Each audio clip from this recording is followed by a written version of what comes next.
This is Code Breakers. This is Paradox. 25, 24 days to go to the election. Uh, October the 12th.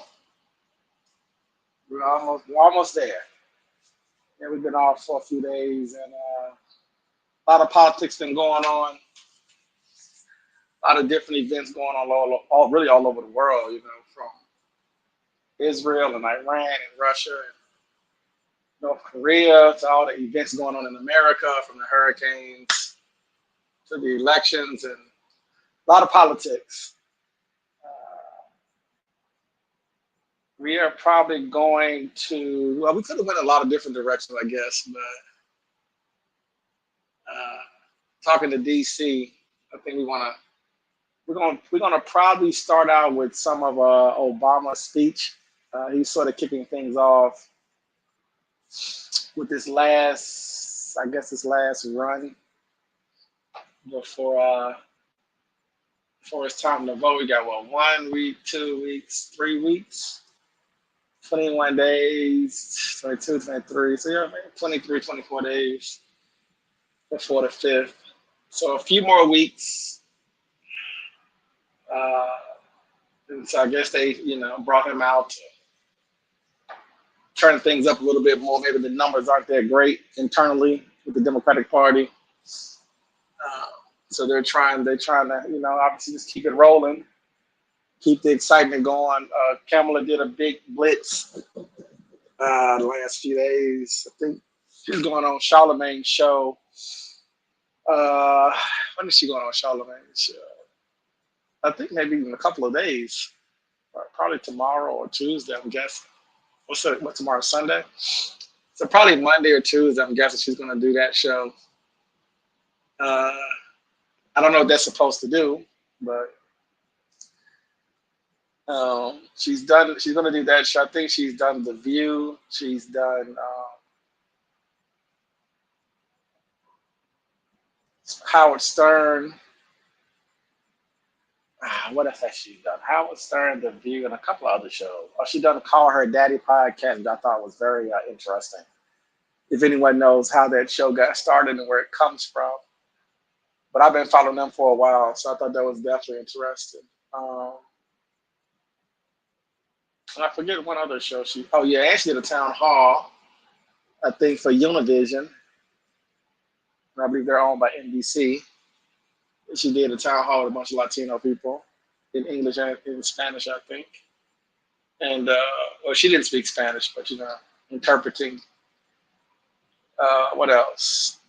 Um, some of the shows she did, I can't think of right now. I think Tim Walz went on to Fox News. I think he did a Fox News show. I didn't watch that yet.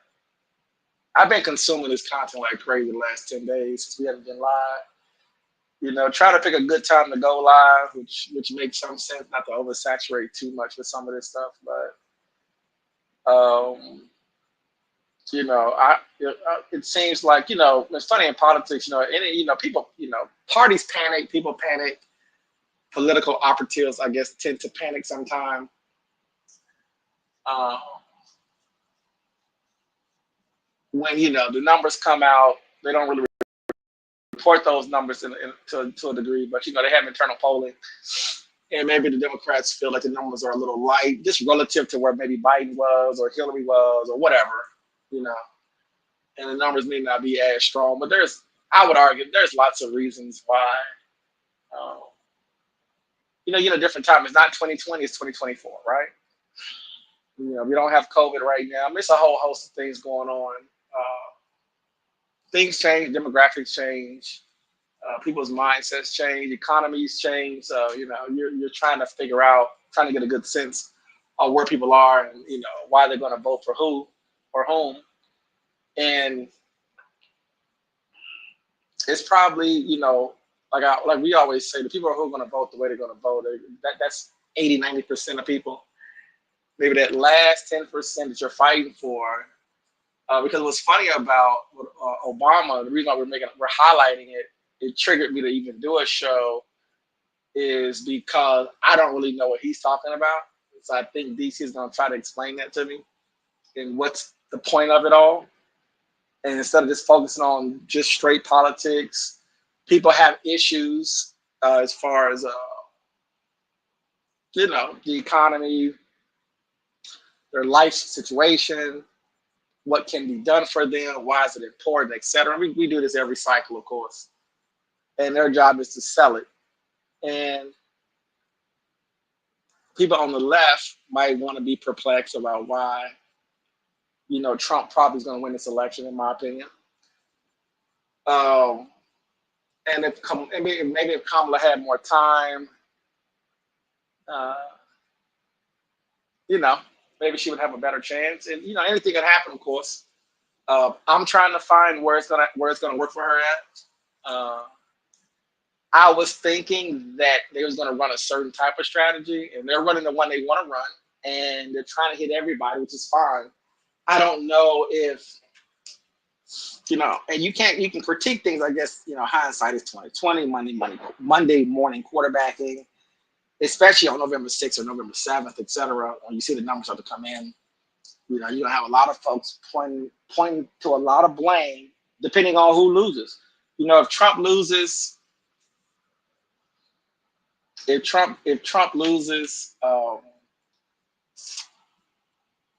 people are gonna say it was stolen, of course. So that's pretty much automatic.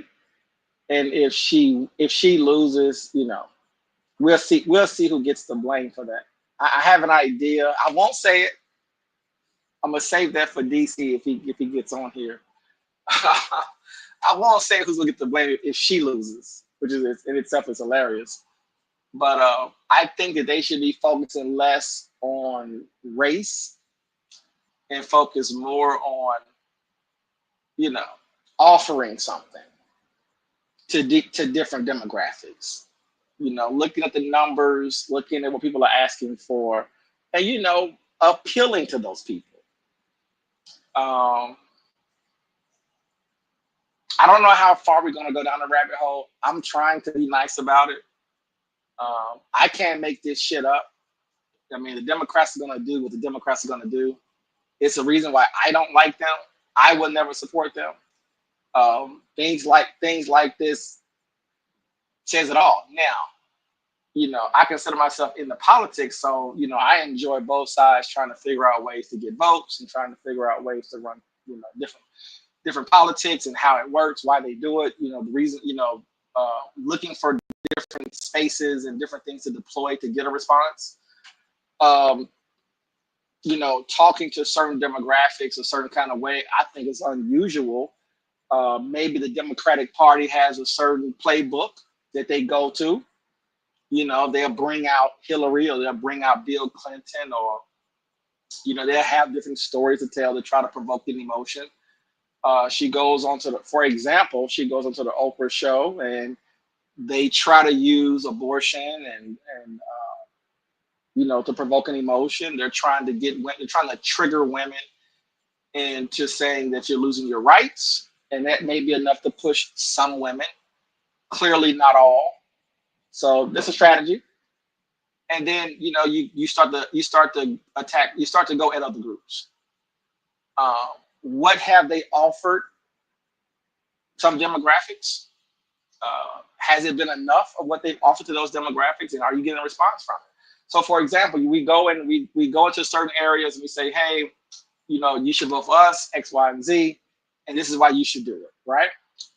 I would assume that's just normal practices. And when it comes to certain groups, apparently,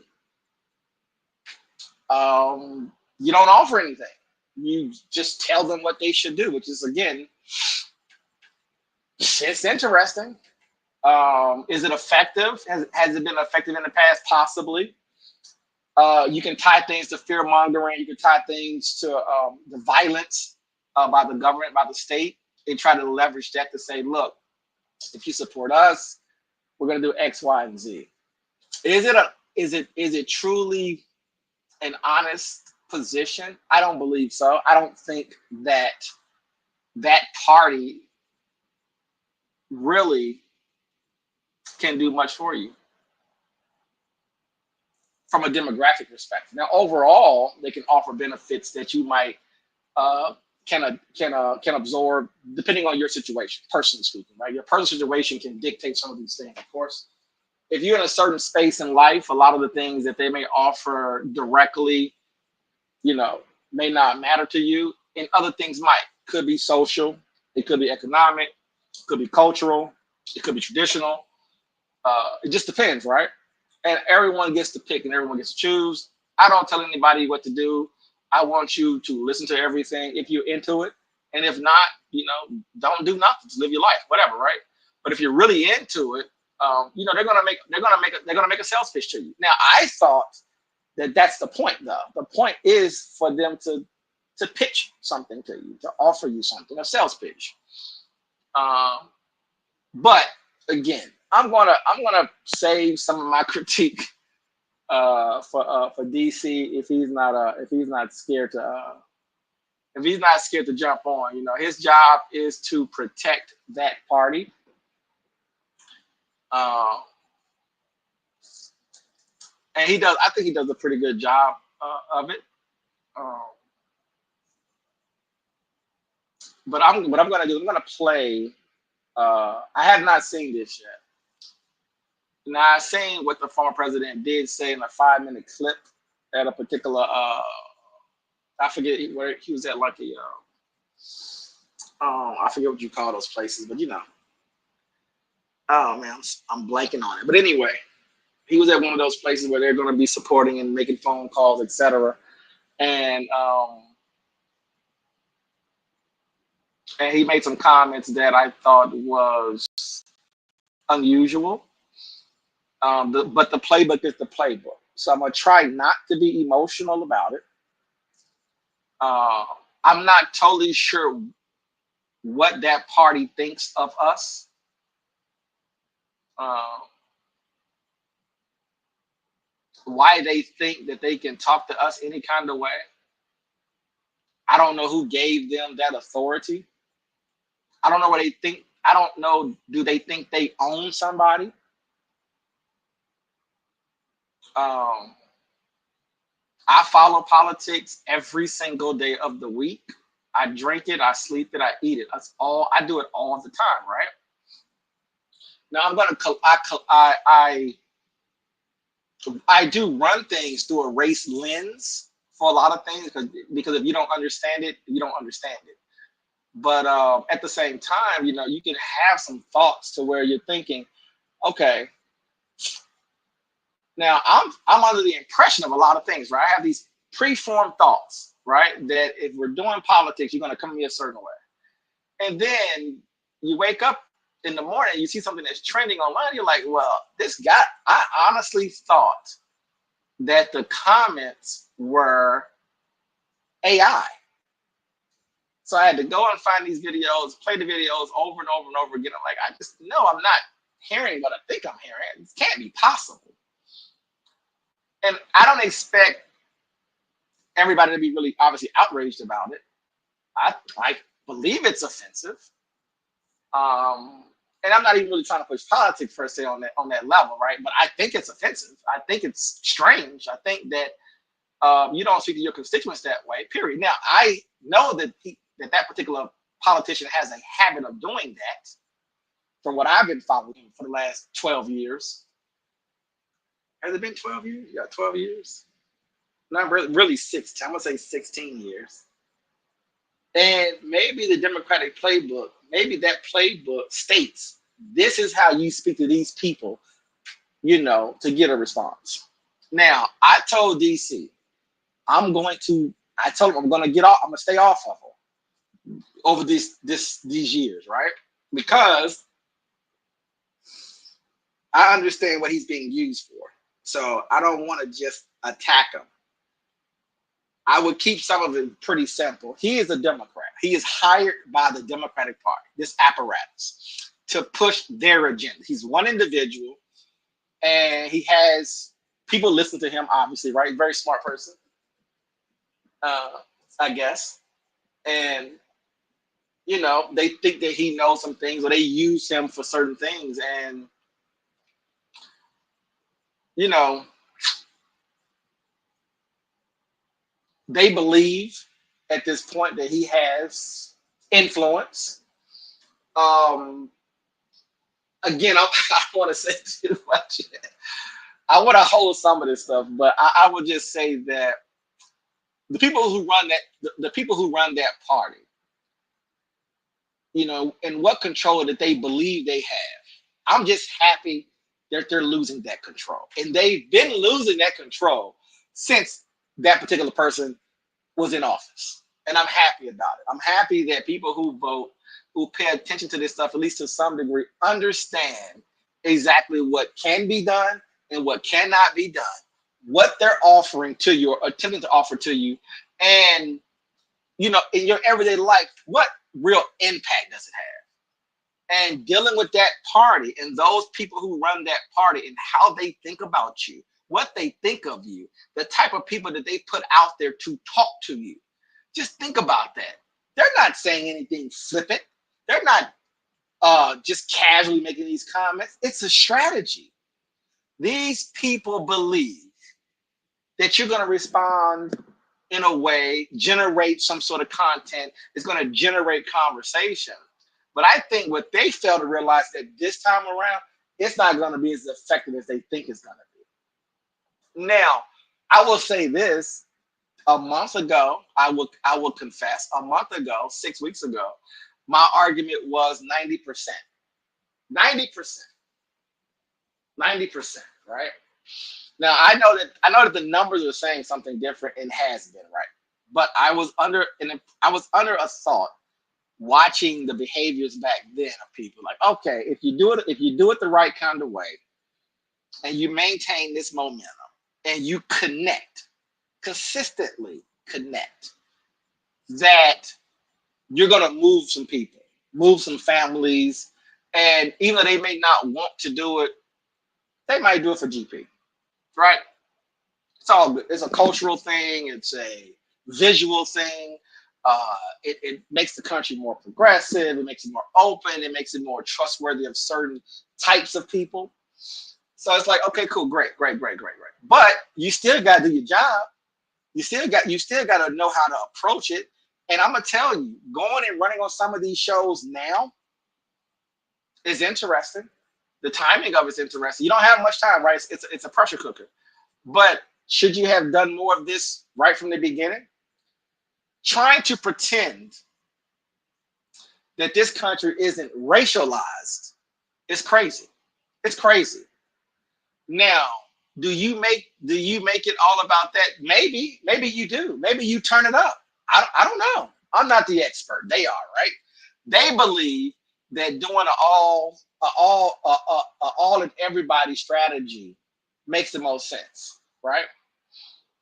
Now she got that initial pop of the excitement of the current president, bowing out, and she shored the numbers up, right? He was in the tank, number wise, at least at the moment. She comes in and at least tightens it and makes it somewhat competitive, right? But guess what? You got to keep talking.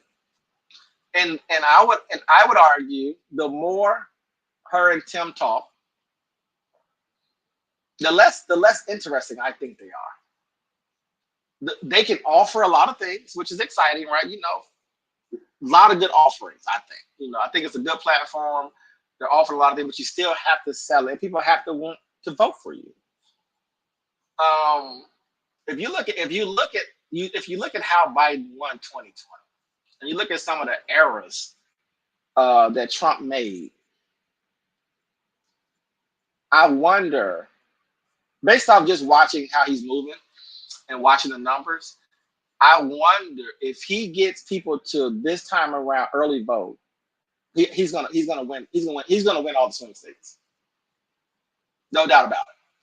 I think the only reason why Joe Biden won the election in 2020 is because Trump told those people to don't vote until the day of the election. Even though he should be pushing early voting more, he's mentioning it, talking to it, saying it here and there, go vote, go vote, go vote. And I hope he ratchets that up a little bit more and make people early vote more. I think this time it's going to be much tighter. Even if it was Joe Biden and Joe Biden was 10 years younger, I think it would be very tight.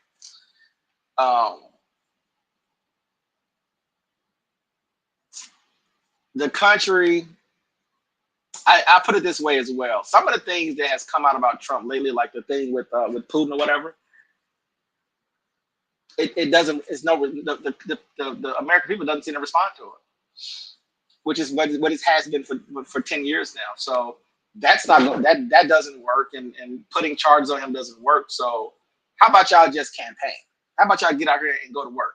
How about you just have a better messaging, maybe even? I don't know. But anyway, I'm going to play Obama's speech.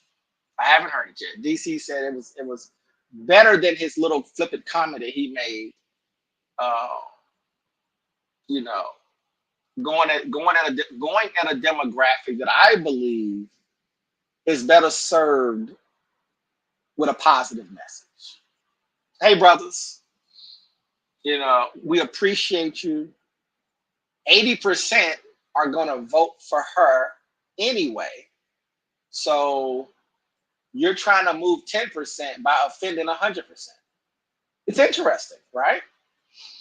And I will say this as well. And also, some of the polling I see seems like a few black women are starting to break to the right too. But we'll leave that alone. Won't mess with that. We'll see what the vote. I'm gonna let that one ride until November 6th. I want to see those numbers.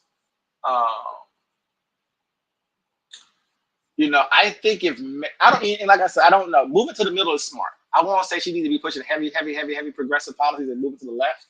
I mean, it might generate more excitement from the left if she did that. Instead of talking about she has a gun and she's gonna put a Cheney in her cabinet. I don't know who she's still into.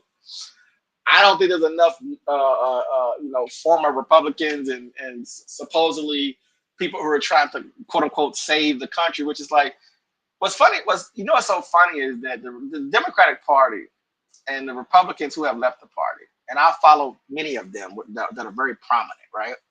Their argument is Trump, voting for Kamala is to save the republic. I'm sorry, to save the democracy, I guess, right? Or the save the union or the democratic republic or whatever, however you want to turn it, right? Turn that phrase, right? Save the country, save democracy, save the world's greatest democracy, right? That's what they're trying to spin. And I'm thinking to myself, what I think it really is we need to save careers. We need to save the culture that we built before Donald Trump and his people. We want to save that culture, those careers, those jobs, that environment. We want things to be the way we want things to be so we can feel good about ourselves. Fuck the American people, right? And I'm talking about the elites. I'm talking about Hollywood. I'm talking about a lot of pundits who want things to be what they call normal, whatever that means. But for them, for what they want, right? What they can tolerate. It's about their lives, not about us, not about the people. But anyway, I won't get on my soapbox. I'm gonna let that go. But anyway, I'm going to play Barack's. I'm going to play his video and try not to comment on it. I'm going to wait for DC to come up if he can make it. If not, then I'm going to play it and drop. I won't be on too long. I probably will play this video. It's 44 minutes. I'm going to speed this up a little bit. But I'm going to probably play his video, and then I might play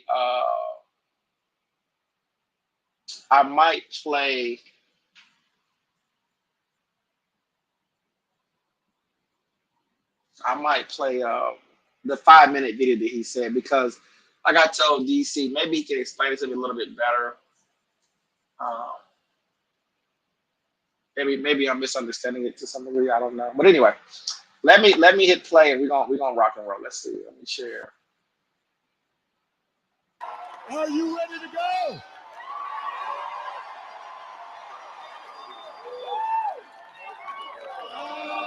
It is good. It is good to be back in Pennsylvania. It is good to be back in Pittsburgh. I love Pittsburgh. You know, I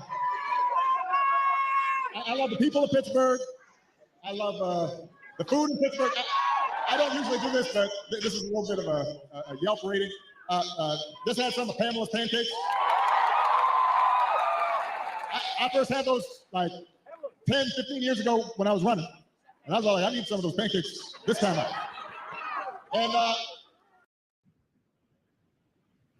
whoa. Stop. And even though I'm from Chicago, some of you may know, when I was a kid, I was a Steelers fan. So, and watching the Steelers this season, it seems I'm not the only guy from Chicago who likes being in Pittsburgh. Because so far, Justin Fields is doing pretty good.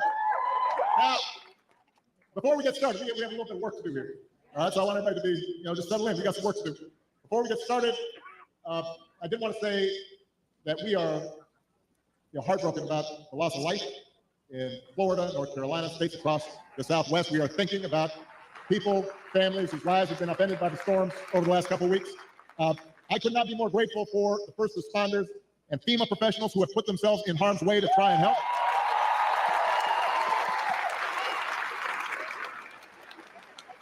It's times like this when you realize having honest, competent leadership in government really matters. It makes a difference.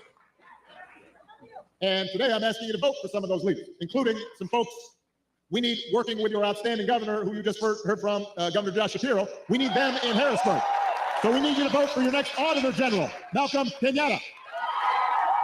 Your next Attorney General, Eugene DePascale. Your next State Treasurer, Eric McClellan. And my buddy, your outstanding United States Senator, Bob Casey.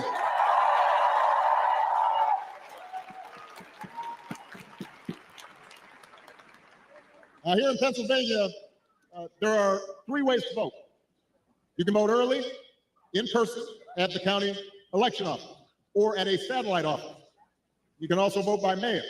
And if you need to figure out how to do that, just go to iwillvote.com PA to find a place to vote early or to request a ballot. And of course, you can vote at your polling place on Election Day, November 5th. But if you're at this rally, let's face it, you're probably voting unless you are 12. So you also have to help your friends and family make a plan to vote. And even if you're 12, you can do that. Talk to your mom and dad, and aunts and uncles, because together we have a chance to choose a new generation of leadership in this country and start building a better and stronger and fairer and more hopeful America.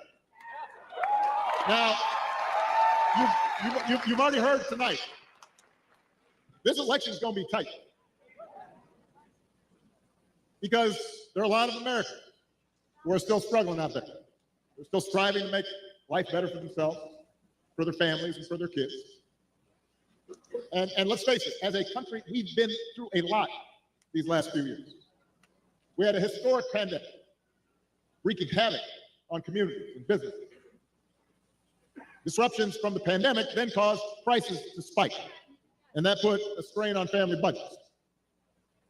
And in many ways, it's felt like the aspirations of working people have taken a backseat to the priorities of the rich and the powerful.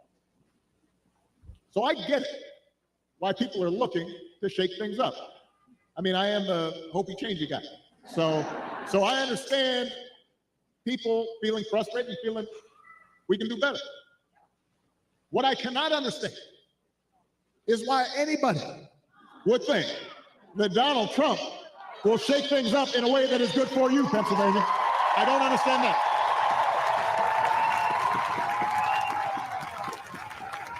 Because there is absolutely no evidence that this man thinks about anybody but himself. I've said it before. Donald Trump is a 78-year-old billionaire who has not stopped whining about his problems since he rode down his golden escalator 9 years ago. You got the tweets in all caps, the ranting and the raving about crazy conspiracy theories. You got the 2-hour speeches, word salad, just, it's like Fidel Castro, just on and on. constant attempts to sell you stuff. Who does that? Selling you gold sneakers and a $100,000 watch and most recently a Trump Bible. He wants you to buy the Word of God, Donald Trump edition. Got his name right there next to Matthew and Luke. I mean, you could not make this stuff up. If you saw it on Saturday Night Live, you'd say, well, no, that's going too far. No, he's doing that. It's crazy. And the reason he does it is because all he cares about is his ego and his money and his status. He's not thinking about you. Donald Trump sees power as nothing more than a means to an end. He wants the middle class to pay the price for another huge tax cut that would mostly help him and his country club buddies. Doesn't care if he costs more women their reproductive freedom because it won't make a difference in his life. Do not boo.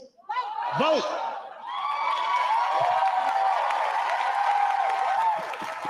They can't hear your boos, but they can hear your votes.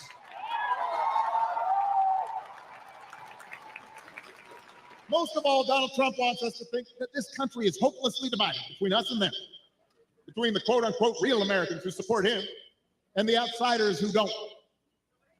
Because having people divided and angry, he figures boosts his chances of being elected. And he doesn't care who gets hurt. Think about it. Just the other day, we learned that on January 6th, a couple years ago, Donald Trump was told that Mike Pence was in the Capitol about 40 feet from an angry mob chanting, "Hang Mike Pence." And his response was, quote, "So what? Don't boo." If Donald Trump does not care that a mob might attack his own vice president, do you think he cares about you? Pennsylvania, we do not need 4 more years of that. We don't need 4 more years of arrogance and bumbling and bluster and division. America's ready to turn the page. We are ready for a better story, one that helps us work together instead of turning against each other. Pennsylvania, we're ready for President Kamala Harris.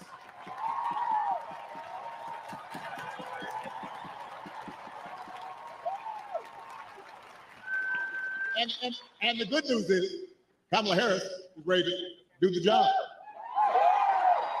This is a leader who has spent her life fighting on behalf of people who need a voice and a champion. Somebody who was raised in the middle class, who worked a summer job at McDonald's while she earned a degree, who believes in the values that built this country. Somebody who has served with distinction in every office that she has ever held. I think we probably had a fainting spell back there. So let's make space for the emergency folks. This happens sometimes. Everybody bend their knees a little bit. You've been standing for a while. Imagine making $453,000 in a single month as an affiliate marketer without relying on Google, Facebook, or ClickBank. You can dance if you want. I just suggest bending your knees. But should be okay. Kamala is as prepared for the job as any nominee for president has ever been. That's who Kamala is.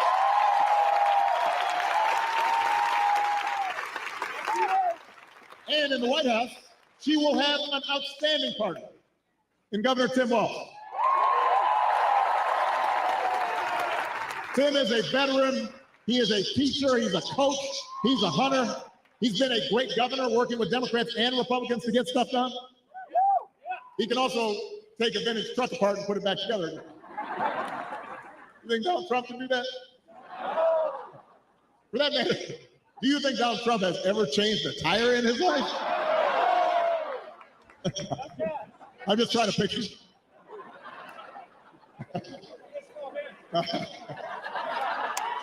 The point is, if you elect Kamala and Tim, they won't be focused on their problems, they'll be focused on yours.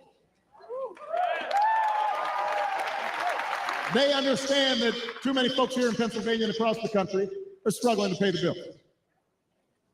Even though wages are steadily growing and inflation is finally slowing, the price of everything from healthcare to housing to groceries, it's still too high. And that takes a real bite out of paychecks. It hurts. So the question is, who's really going to do something about it? That's what you should be asking yourself. Now, Donald Trump's plan is to do what he did last time, which was give another massive tax cut to billionaires and big corporations. And then, don't vote. I'm going to break you of this habit. And the reason some people think, well, I don't know, I remember that economy when he first came in being pretty good. Yeah, it was pretty good, because it was my economy. We had had 75 straight months of job growth that I handed over to him. It wasn't something he did. I spent 8 years cleaning up the mess that the Republicans had left me the last time. So just in case everybody has a hazy memory, he didn't do nothing except those big tax cuts. His other big economic plan now is to slap tariffs on everything, from food to TVs. Now, understand what tariffs are. Anything that's coming from that's made elsewhere and comes here, you slap extra money on top of it. And if other countries are cheating, in some cases, it makes sense because you want to have a fair playing field. But what he's proposing is basically a Trump sales tax that could cost the average family almost $4,000 a year. So if you're concerned about higher prices, that is not the way to get lower prices. That's going to come out of your pocket. You think prices are high now? Donald Trump's message basically is, you ain't seen nothing yet. All right, so that's as far as you can tell, that's his plan, right? Because it's not written down anywhere. When it comes to health care, you heard it in the debate. Donald Trump's got one answer. Ending the Affordable Care Act that 45 million people rely on. The other day, his running mate, J.D. Vance, had you gotta vote. The other day, his running mate had the nerve to say, Donald Trump salvaged the Affordable Care Act.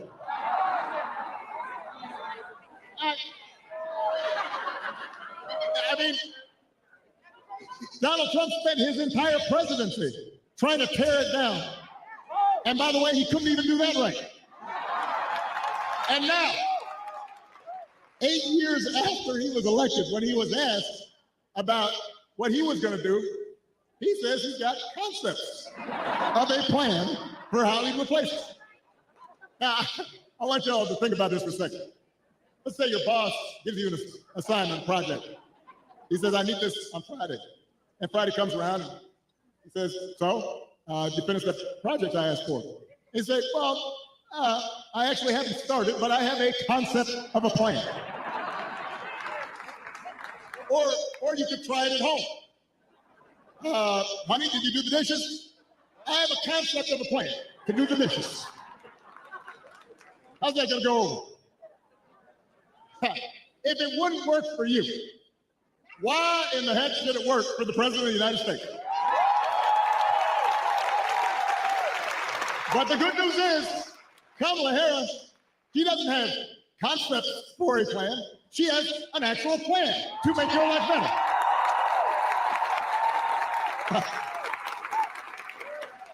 To bring down the cost of things like groceries. She'll go after corporations that are jacking up prices. Just like she went after big banks and for-profit colleges when she was Attorney General in California. And believe me, when she does, nobody's going to want to stand in her way. I remember after the home mortgage crisis, Kamala pushed me and my administration harder than any other Attorney General in the country to make sure homeowners got a fair settlement. It did not matter that she was pushing a Democratic administration. She was not going to let anybody stop her from winning as much relief as possible for the families who deserved it. And because of the work she did, those families got billions more than they would have otherwise got. That's the kind of president Kamala Harris will be.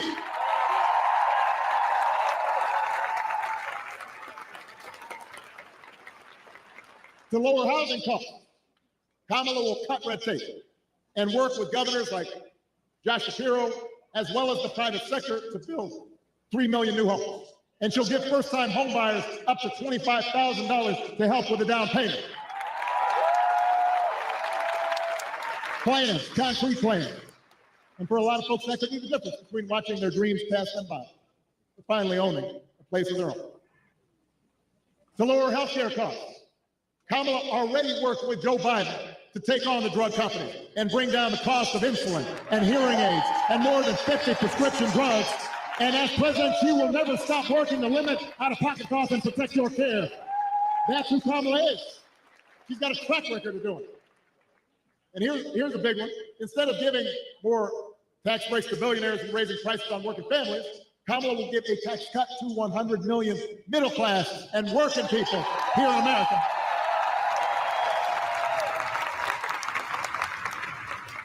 So if you're a new parent, you can qualify for a $6,000 tax credit during the first year of your child's life. Because I don't have to tell a lot of you, raising kids is hard. And she wants to make it easier to afford stuff like a crib or a car seat or diapers. I remember buying diapers. I remember the first time I went in the store right after Malia was born. I was like, what? That's how much diapers cost? If you're thinking of selling your house, want to know how much more you could be getting by using this brand new way to sell? The real estate market is rapidly shifting. So if you're thinking of selling anywhere at or around Manhattan, including the I remember changing diapers. You think Donald Trump ever changed a diaper?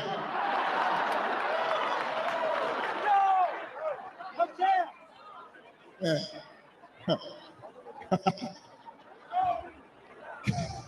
I almost said that, but I decided I shouldn't say it.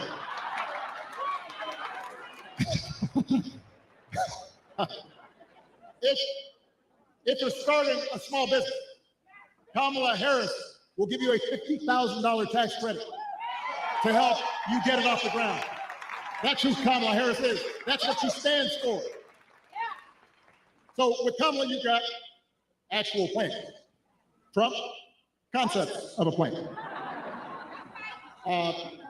Now, if you challenge Trump to elaborate and enumerate his concepts, he will fall back on one edge. J.D. Vance does the same thing. Doesn't matter what the issue is, housing, healthcare, education, paying the bills. Their only answer is to blame immigrants. They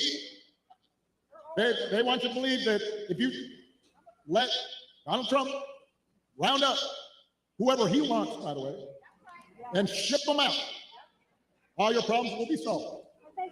Now, we've got real issues at the border. We are a nation of laws and a nation of immigrants. We have to make sure it's fair. There are communities at the border that can be overrun. We've got to actually solve a problem. But when I hear Donald Trump talking, I've got one question. As I recall, Donald Trump was president for 4 years. And if rounding up and deporting millions of desperate people and building the beautiful wall, didn't matter whether some of the folks you rounded up were women and children. If that's the answer to everything, well, why didn't you solve the problem? Why were the number of immigrants basically the same when you left office as when you took office? I'll tell you why. Because he didn't have a real plan. He had talking points. He had concepts of a plan. And the plan was mean and ugly. And it was designed to enhance his politics and make people angry, not to solve the problem. You know what would actually help bring order to the border and fix our immigration system? The bipartisan deal that Kamala Harris supported, even though it's written by one of the most conservative Republicans in Congress, the same bill that Donald Trump tanked on purpose because he thinks fear-mongering is how he's going to win this election. He told Republicans, even the ones who had originally supported, don't vote for it, because he doesn't want the problem solved. We don't need a president who will make problems worse just to make his own political circumstances better. We need a president who actually cares about solving problems and making your life better, and that's what Kamala Harris will do.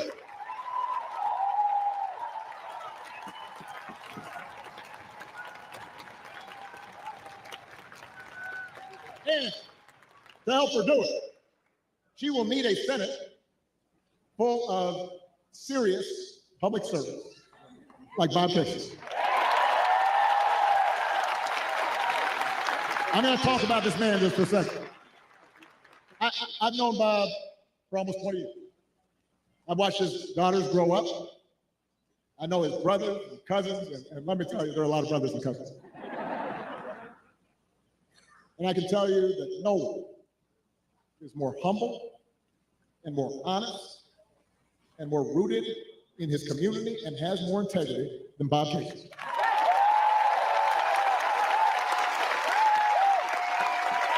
You know, in Washington,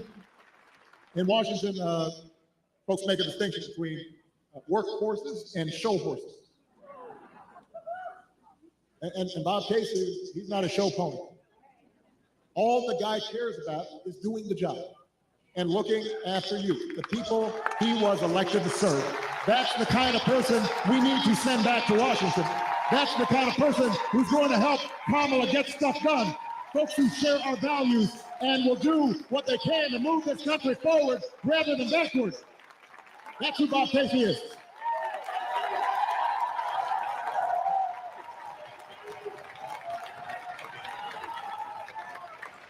Now, one of those values is freedom. And during election time, there are a lot of flags and there's a lot of talk about freedom. So let me talk about that just for a second. Because I don't think we've ever had an election with candidates who understand freedom more differently. For Donald Trump and his cronies, freedom means that the powerful can do whatever they please. Fire workers for trying to organize a union, dodge paying their fair share of taxes, try to throw out your votes when they lose an election, control what women can and can't do with their bodies. In other words, for Trump, freedom is getting away with stuff.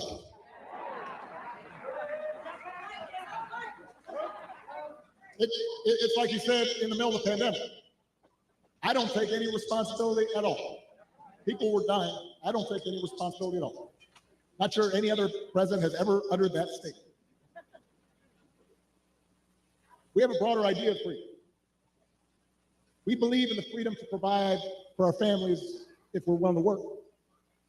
The freedom to breathe clean air and drink clean water, send our kids to school without worrying if they come home.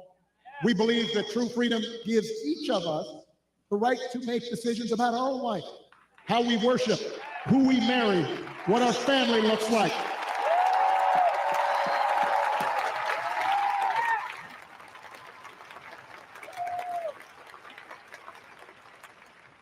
And real freedom also means that we're going to disagree on how each of us should live our lives.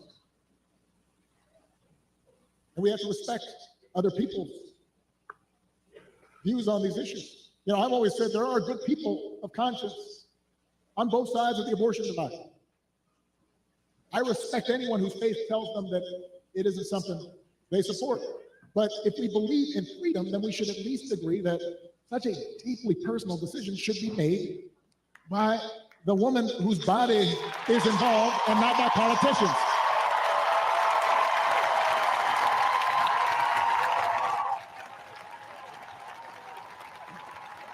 And it has been fascinating to watch Donald Trump just tie himself into a pretzel on this issue. Sales are hard to make, but royalties, on the other hand, are not. Let me explain. My name is Charlotte Mickelson, and we help everyday people. And when he ran for president the first time, he said he would support punishing women who got an abortion. That's what he said. Thank you. Now, a couple of weeks ago, what did he say? He said, "Don't worry, women, I'll be your protector. I'll tell you how he protected you." He handpicked 3 of the Supreme Court justices who overturned Roe versus Wade. Went out there and bragged about it. And now there are Trump abortion bans in 20 states, many of them with no exception for rape or incest. And when he's asked about it, he says, well, everybody wanted it this way. Really? He thinks women want to have to drive hundreds of miles to find a doctor who can help them. Does he think doctors want to choose between letting a woman die or going to jail for giving her the life-saving care that she needs? That is not something people chose. Now, Donald Trump may be confused about that issue, but let's not be confused. Let's be clear about what's at stake here. If you send Bob Casey back to the Senate, he'll vote to restore reproductive freedom that women had for nearly 50 years, and if Congress passes that bill, Kamala Harris will sign it into law.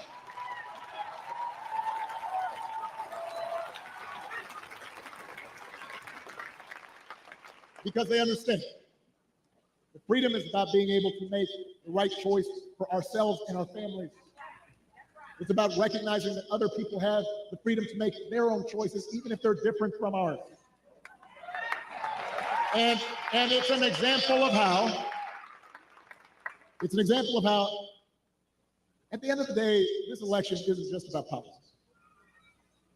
It's about values.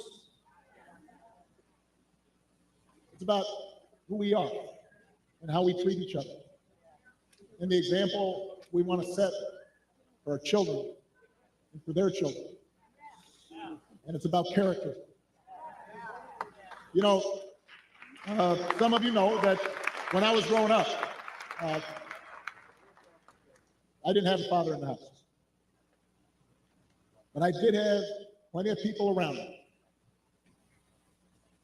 Stepfather, grandparents, teachers, coaches, most of all my mom, who taught me the difference between right and wrong, who showed me what it meant to have integrity and to be honest and to be responsible and to work hard and to treat other people like we wanted them to treat us. And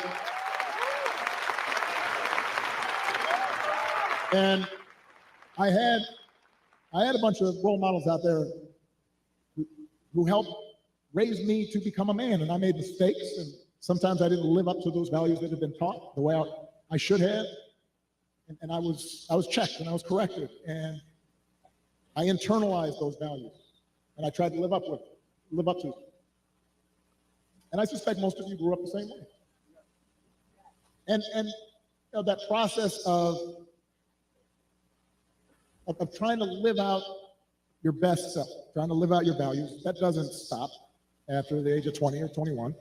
It keeps going. And as I got older, I continued to benefit from friends like Bob Casey and Josh Shapiro and others who would reinforce those values and who I didn't want to disappoint. And obviously my wife and my daughters, you know, who I want to make sure, Malia and Sasha are watching. I want to make sure that I don't disappoint them and that I'm passing on these values to them. You know, and here in Pittsburgh, I'm thinking about another example. Somebody who was a dear friend of mine and who's passed away now, Dan Room, who, you know, here was a guy who won 6 Super Bowls, 8 AFC championships, and had enormous wealth and power. But I remember walking around, I guess it was Heinz Field by that time. I'm old enough to remember Three River Stadium. Now I know it's something else. But Dan knew the name of every single person in the Steelers organization.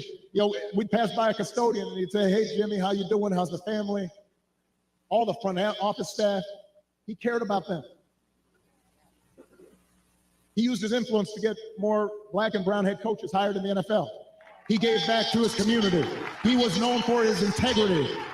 He helped support the peace process in Northern Ireland, became my ambassador to Ireland, and continued to help encourage people who were so far apart to come together. He had character. That's what I think about so much these days, because it's so different from what we see out of the Republican nominee.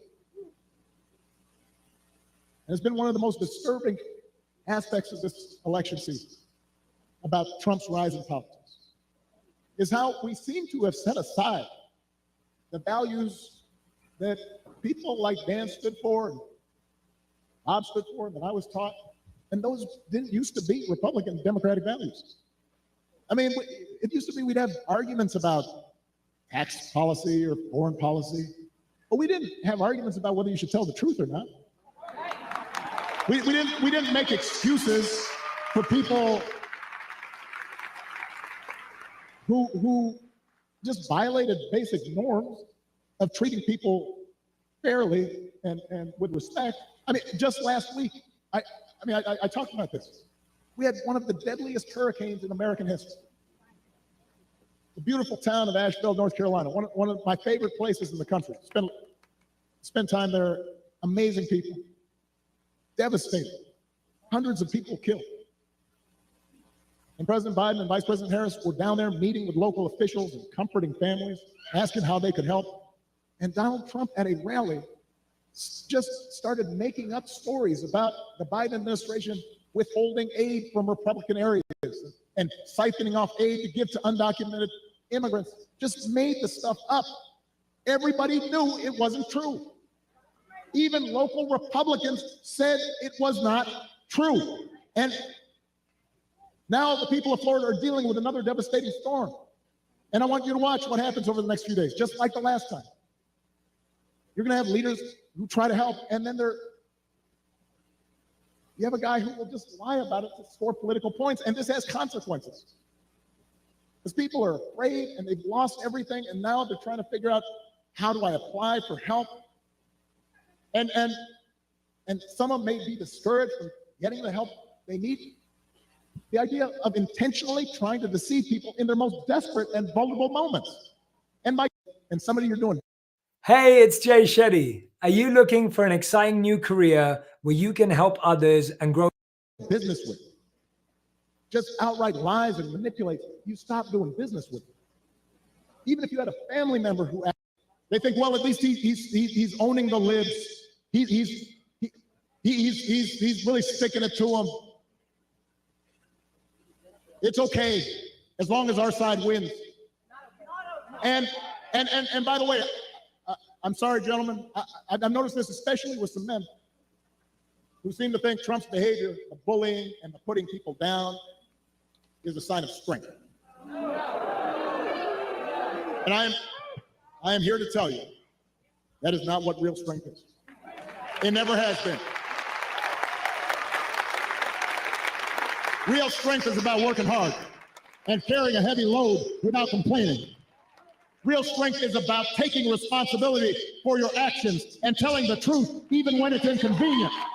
Real strength is about helping people who need it and standing up for those who can't always stand up for themselves. That is what we should want for our daughters and for our sons, and that is what I want to see in a president of the United States of America.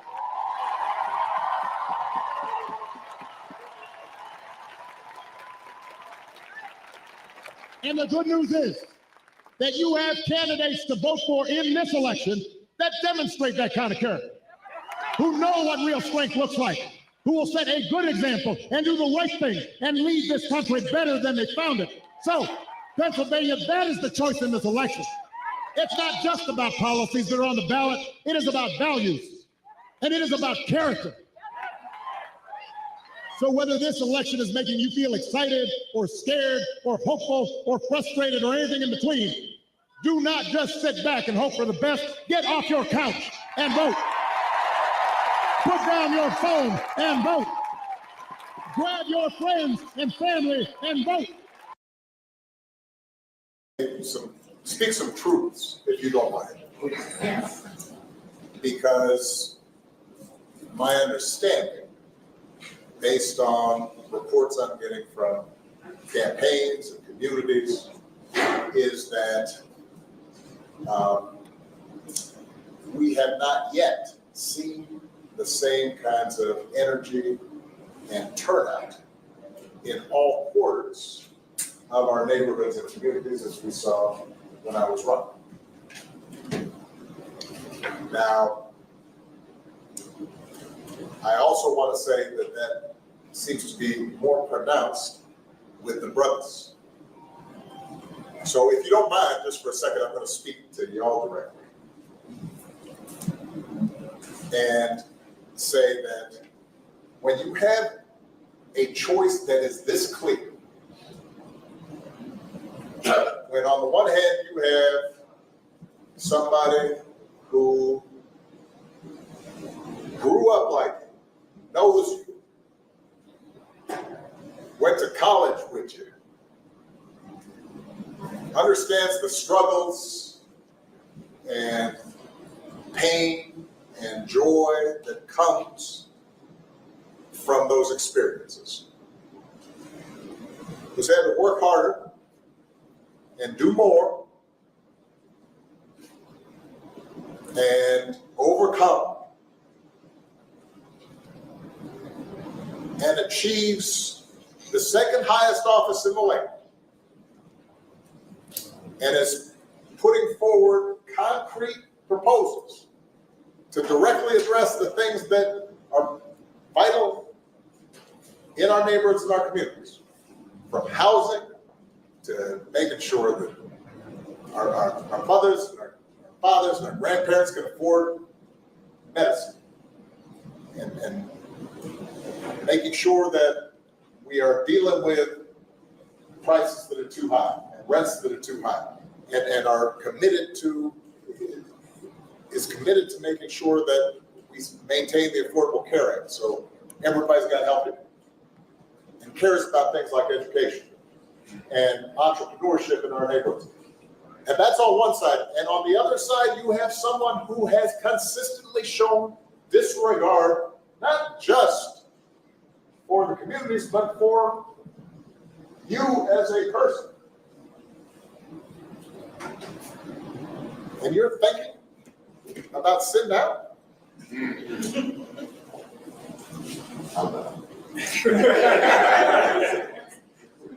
But, you know, because of Pookie might be. And you're coming up with all kinds of reasons and excuses.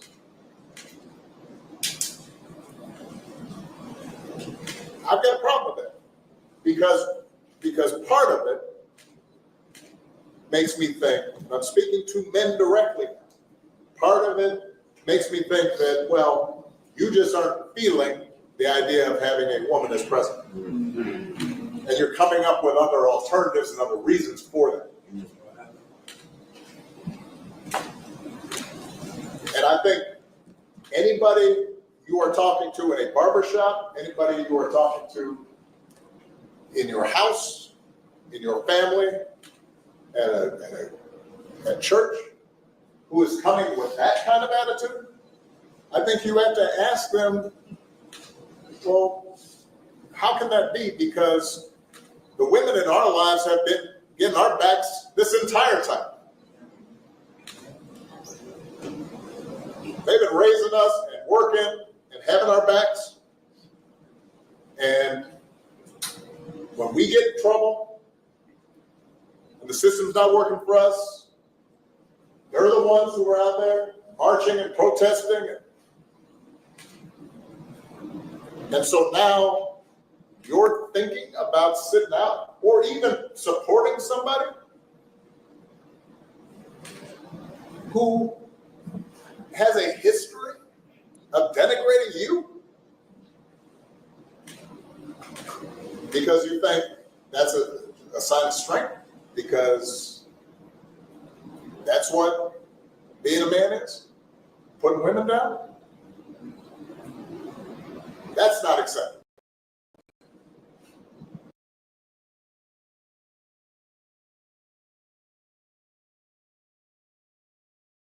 For his guest feature in Pennsylvania, Obama made a surprise visit to Kamala Harris's campaign headquarters in Pittsburgh.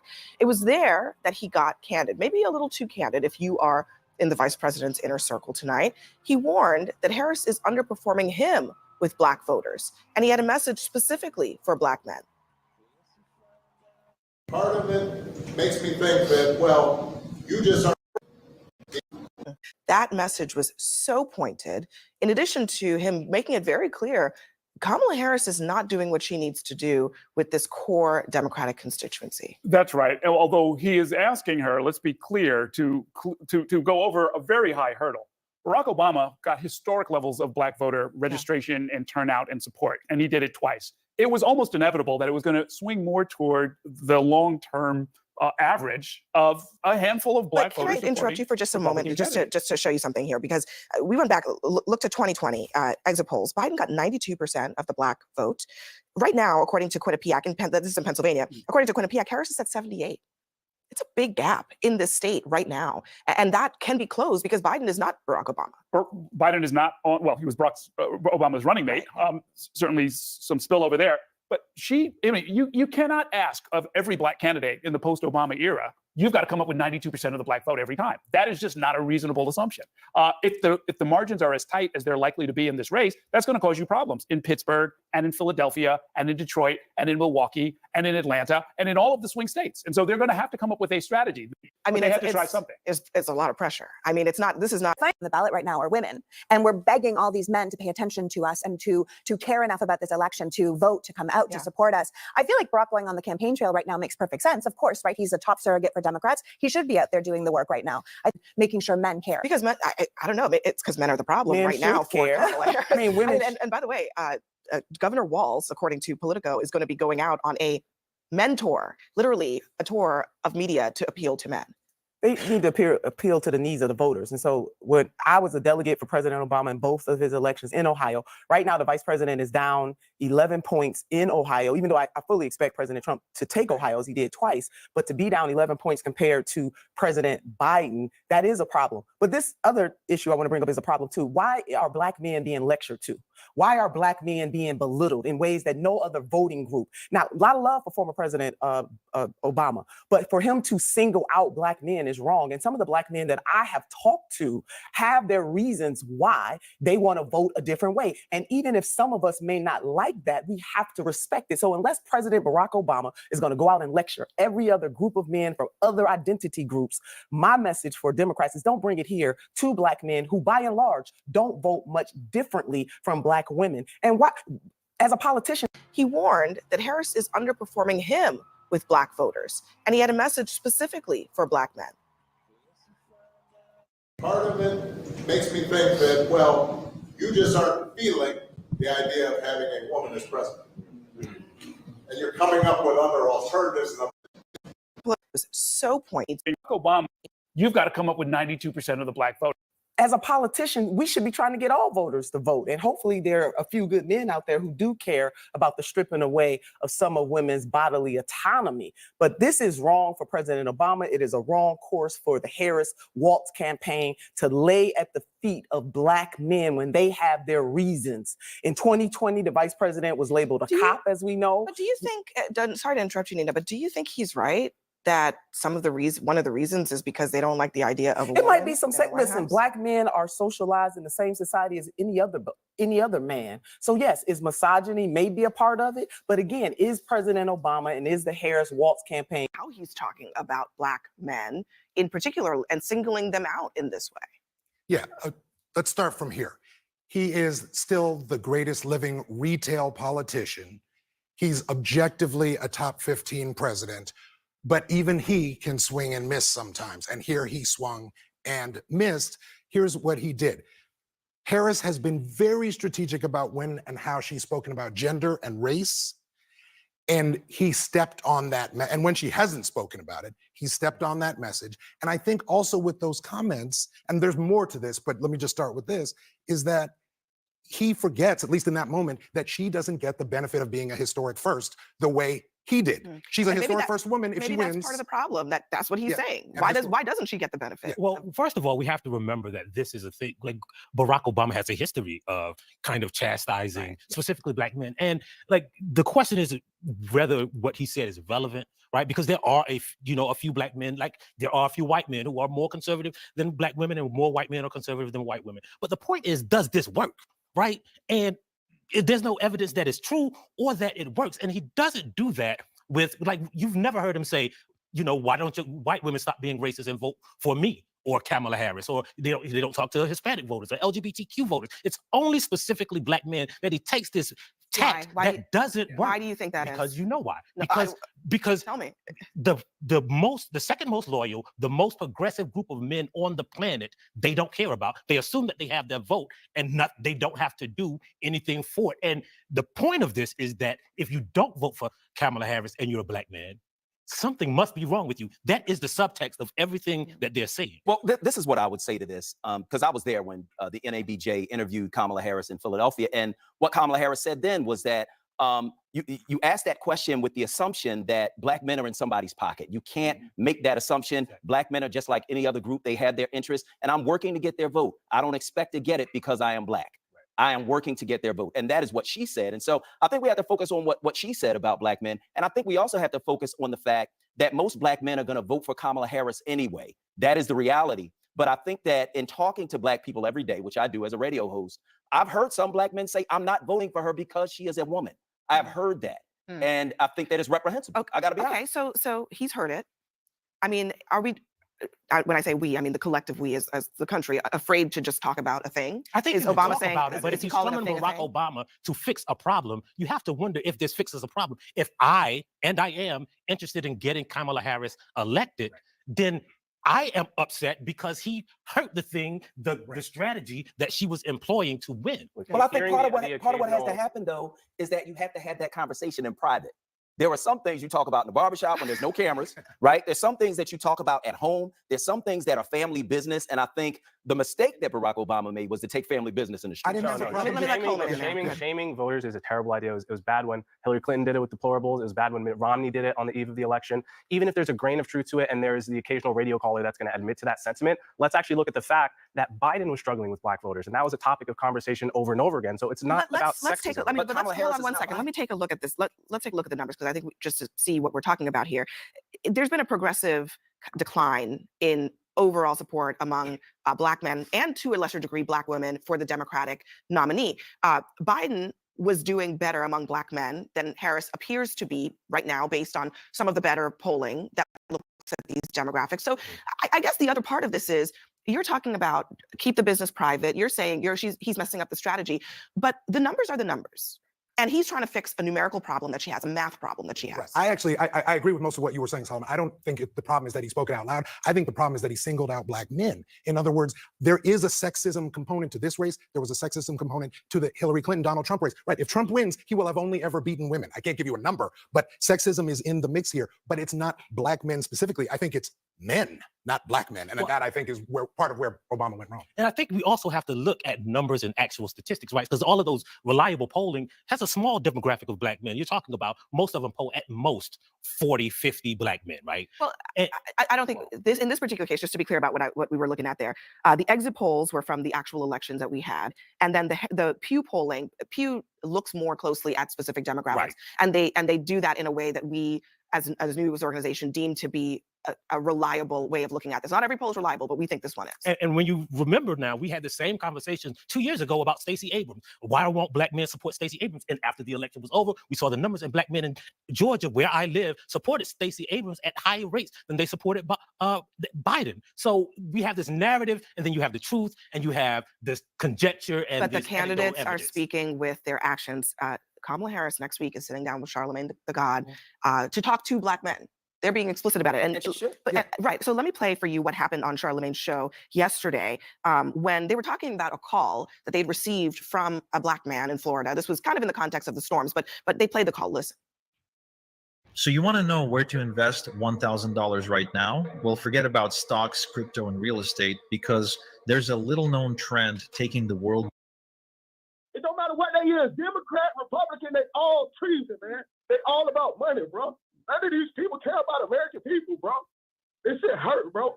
This shit hurt, bro. People wake up every day just want to live their life, bro. And you got these greedy snakes, man. You got these greedy snakes call themselves government service people, bro. And they don't give a damn. Yeah. And the thing about that call was that, you know, they said it's kind of representative of what they hear often on that show, which is why she's going there. Well, I think that you have people who are angry. I think that you have people who are planted. I think that you have people who are sent to troll. I think that you have people who are sent with a specific message to deliver to black people. And you see it online. I hear it on the radio. I see it on social media. I see it on our Facebook feed as we're doing our show. And so I think some of that is real, and I think some of it is manufactured. I think some of it is performative. But I do think that there are black men at two ends of the spectrum. There's the old black man that's going to say, well, I'm not going to vote for a woman because the Bible says men should be in charge, right? There's that guy. But then there's the young black man who only gets his news from social media. and nowhere else. And so he's not watching us. He's not listening. He's not reading me or Michael. He's not reading David. He's not doing any of that. His news comes from social media. And so he has a specific point of view and is likely to believe conspiracy theories. The question is, do people who vote, are they on social media or are they on Social Security? I think they're on Social Security. Well, I think that the problem is that no one's disputing that this government and this country doesn't treat that they treat black men okay, or that we don't have a gripe with either party, right? Because if you talk to black people privately, they will have a gripe with the Democratic Party. The point is, how do you fix it? And why don't you approach that solution the same way you approach the solution with white people and white women who don't vote Democratic, the white men who don't vote Democratic, the Hispanics who don't vote? Why do you take the specific tact for one demographic and not the entire political strategy that you use for everyone else? I think the answer is what you said a minute ago, which is that Democrats have to get out of the habit of taking the black vote for granted. Yeah, Trump got 19% of black men, 12% of black people last time around. Like, it's going to be a bigger number this time. Adapt to that. Don't just assume. I think we're talking a lot about race, but in many ways, gender is the key variable here, because even if you look at white people, the Republican Party has been getting a higher and higher share of the male vote. The parties have become more gendered overall, and it's true of Hispanics. So what we're seeing among black people is similar to the trends we're seeing among other races. So that's the key question: is why are the parties getting more gendered? Well, I think the AP did a poll last month in the middle of the month, and what they found was that the overwhelming majority of black voters, whether they are male or female, favor Kamala Harris over Donald Trump. They had a positive view of her. They had a negative view of him. And there wasn't much difference between men and women. So I think that when we're talking about this, we're talking about people who are loud and wrong. I think that's what's happening, is that we hear these voices. They're very loud, and we think that there are more of them than there are. And we'll see when the election happens. Just got this live now. Senator J.D. Vance is holding a rally there in Johnstown, Pennsylvania. Let's listen into those remarks right here on Live Now. Where are you, Carla? Stand up and say hello.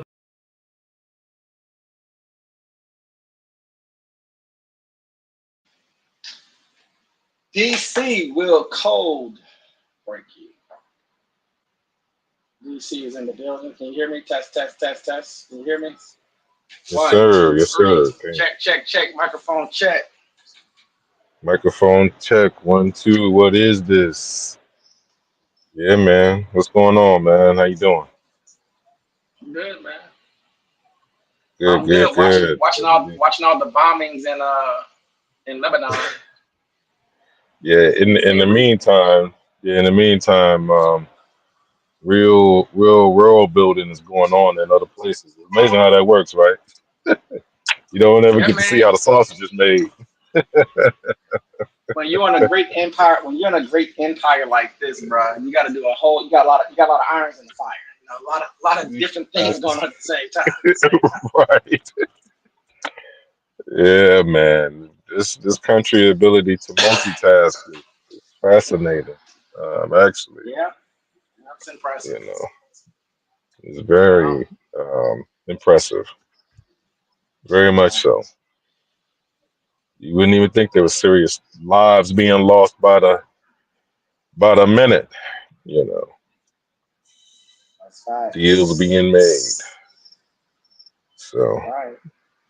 people need to always keep that in mind when they think about trying to obfuscate morality in a way that it's so fluid that it only makes sense for you to have that kind of thought pattern when it comes down to the place you stay or your nationality or your ethnicity or your race. So I'll just leave it at that. Well, I think that I look at it as I want to start from purity test and morality in a philosophical sense, right? You know, how those things that's a whole. It's really how those things truly implemented. Like when you have to do what you have to do. You understand what I'm saying? I would love to do. We need to just do another program on morality and the conflict with that, and you know how philosophically that has been able to drive pretty much the world stage. Who can feel bad when they do something? Who don't feel bad when they do certain things? Who gets labeled a certain way? I mean, I you rather, know, I rather even teach even even acceptance than saying conflict. To be even honest with you. saying the word. But I'm saying, how can you say that I when you don't say a think it's word I like? don't think it's conflict. I think it's No, manipulation. it's conflict. No, it's conflict in the language. Because how can you say a word like I terrorist? think What is a terrorist? What well, is a terrorist? I think it's how it's being introduced and how it's being manipulated. Really, you're But not. that's my point. That's my point. So when people say words like terrorist, insurgent, um, agitator, radical, it's Militant. just, but yeah, whatever you want to call it, man. It's a way of separating the aggression from one side and then making the other side, regardless of who started or what, when, how, who, and when, right? Instead of saying that there's a fight going on, you're labeling, you know, this person's a terrorist. Well, okay, well, Yeah, a let's get, terrorist to you, a you know, freedom fighter to me. Yeah. right? That's what I'm saying. It gets I don't think it's in a conflict. morality. I think that people who are playing with it turn it into a conflict instead of just telling the truth about it. How Well, I that's define but that's morality is going to be American exceptionalism. It's going to be empire. It's going to be threat to the nation, threat to the country. but you Period. do understand our definition. Don't That's not what people think, though. Paradox. You know that, That's right? that. I, It's just we can't. That's obvious sure, because sure. no, I can that's play in that world, obvious. but I'm not going to do it though. It's not. It's Oh, not about playing in the world. It's okay. So if someone has a if I different have a point of view, but if I have a civilization that I'm managing, and I decide to be a civilization that invades and takes and conquers, and that's what we do. Wrapped within that civilization, I have a belief system which creates morality, so I don't kill my neighbor. Accepting what that is the truth, not manipulating it, saying, "Well, what we should or shouldn't do." Some things have to be done to establish an environment that we live in that protects us and feeds us and clothes us. And in time, we have to take things. We have to move things a certain kind of way, and that's the reality of it. Not mirroring people saying, "Well, you're a human, I'm a human, so I'm not going to do anything to you." That's not a real world. That's felonious. no, that's not. That's liberal, weirdo, That's not the real talking, world. junkie, trash No. talking. But I don't care about that's that never. hippy dippy No. But stuff. I'm saying It's that's no. nonsense. Come on, man. Come on, man. It's never going to be that way. That's what I'm saying. So that's not. That's not what I'm saying. I'm saying that when people get weaponized a certain way, regardless of what other aisle or side or whatever your viewpoint is, when you stand on it, it's all going to be weaponized a certain way through the language. That's manipulation at the end of the Do you want to day. be a slave or do you want to be conquered? Let me know. That's Again, let's manipulation talk at about the end of morality. the I think. day. Do you want to be a slave and conquered or not? I mean, you tell me, That's not a question, man. and then we can define morality at that That's point. not a that's You not a let me know. question. That's not a question, Paradox. But that's what I'm talking That's about. not a choice or I'm that's not not a talking choice. about. That's not a choice or a question. People try to make the best situation that they can have in their current situation. If your situation is defined by your race or by your group or by your ethnicity or by your location, by your region, you're going to do whatever you can to make the best out of that situation. And if you can do it Right. through violence, you'll do it through violence. That's it. And But I'm not. if you have to develop a culture that takes and hoard and then basically be benevolent afterwards and massage it that way, then that's what you do too. But That is just because exactly you what do happens that, on the planet. but that's what I'm saying though. That's what I'm saying. Just because people don't understand that's happening to them and they feel the pain of that, you can't dismiss that either. That's all I'm saying. Now the people that are here that look at it and say that you can't believe that that's what this country is, then yeah, that is putting your head in the sand. You're not being honest, especially for the people that are here in HQ or what I would call general HQ. Yeah, but if I need, but if I, yeah, but I think the disconnect is comfort. The disconnect, I think, is success and protection, which gives you the space to Yeah, well, play with language that's a fact. it gives you the space to play with language like morality, trying to humanize, quote unquote, yourself. trying to Well, no, find you shame beautiful it. words in No, the academic shame. spaces No. See, you're missing the to point. chastise the Morality is military used having to to go into a shame. place or to bomb a place. Morality is used to shame and try to influence behavior, bro. Period. It is I would put it used to like try this: to if you want to be inculcate a a pessimist, what is culture. it? Go ahead. Nah, man. But see, that's what I'm saying. So, okay, so let me ask you a question. Do you think that America is a pacifist country? No, Do you think that we have a lot of pacifists that live in this country? pretending to be, yes. See, so that's what I'm speaking to, Paradox. Been cultivated, Both of been them are manipulated, existing, been but see, been both of them. See, you miss what I'm saying. People know what's being done. No, I'm The fighting what blind you're saying. spot. I'm not missing. The I'm fighting it. blind spot. No. I get it, but the blind spot is that when you allow someone to live in a blind spot, you are kind of like agreeing with whatever delusion that they're basically bringing up or bringing up to the forefront. America we live in delusion. We have a delusional kind of You apply, environment. but you apply behaviors and moralities and movements within a system. But for the system to exist, it requires very aggressive positions, and there is no space for that language. That language can only exist in a particular type of environment at a particular type of time. It's a convenience. Yeah. It's my Very, big very point. protected. Yeah, very, very, very protected. That's why people. That's why when you go to other countries, they are so protective of what speech. Speech is almost like carrying a weapon. You know that. You say something crazy, but like, hold on. You can't talk like that in front of people. What are you doing? Because power is too loose. It's too. You talk crazy about our president and about our leader. Somebody come out here and pop them. We don't got security like that. We don't got over thousands and thousands of security operatives working day and night to protect this particular Secret Service itself. How many people work for Secret Service? This would blow people's mind. Paradox. How many people? I know you kind of give a general amount. Oh man, I had a number, but Thousands. I cannot. It's I only said many. just to say thousands, right? Yeah, it's thousands, Thousands but of it's not a people. lot.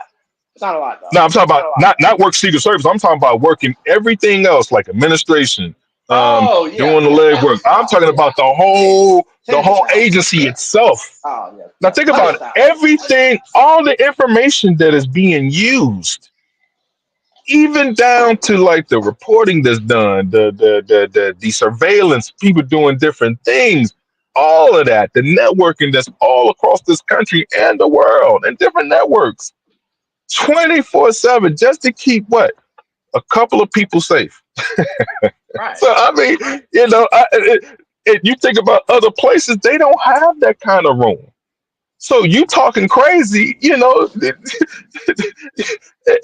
to handle you right there on the spot. They don't know you. They don't know to the reach of what you got. So you can't just be out preaching on the street talking about.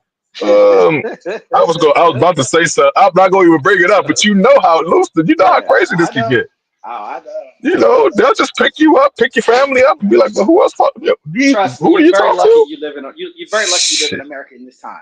So the power gap, that should let you know how powerful the country is the ability to be here, be passive, talk shit about your government in real time, make good money, be able to live a good living and all that type of stuff. And you can say F Trump and who cares about Kamala? I don't care about none of these people. I mean, it's just it's mind blowing, But where I basically. go is that when you're being occupied by a force, I would love just to see people's behavior patterns at that point. See, you want punishment. I get it, bro. Well, but not only well, I think not only that. I think also people don't realize. Like I said, it's a level of comfort. I think people don't realize that Yes. you're in around the world. You're in an environment where you may be called on at any moment to have to protect what is yours. And a lot of the conversation that people are having, you're only allowed to have those conversations because of the amount of force that we push and that we control. So it's a lot of those conversations don't have much value, to be totally honest with you, actually. Because when it has to happen, that stuff will dissipate, and you will have to get to work, and you're very comfortable in these spaces. But you know where I'm coming from always, of course. So Yeah, to be on the internet and anyway, talk the way we talk is crazy. I mean, to be honest with you, it's to be on. I mean, makes just them to feel be on good. it. That's all.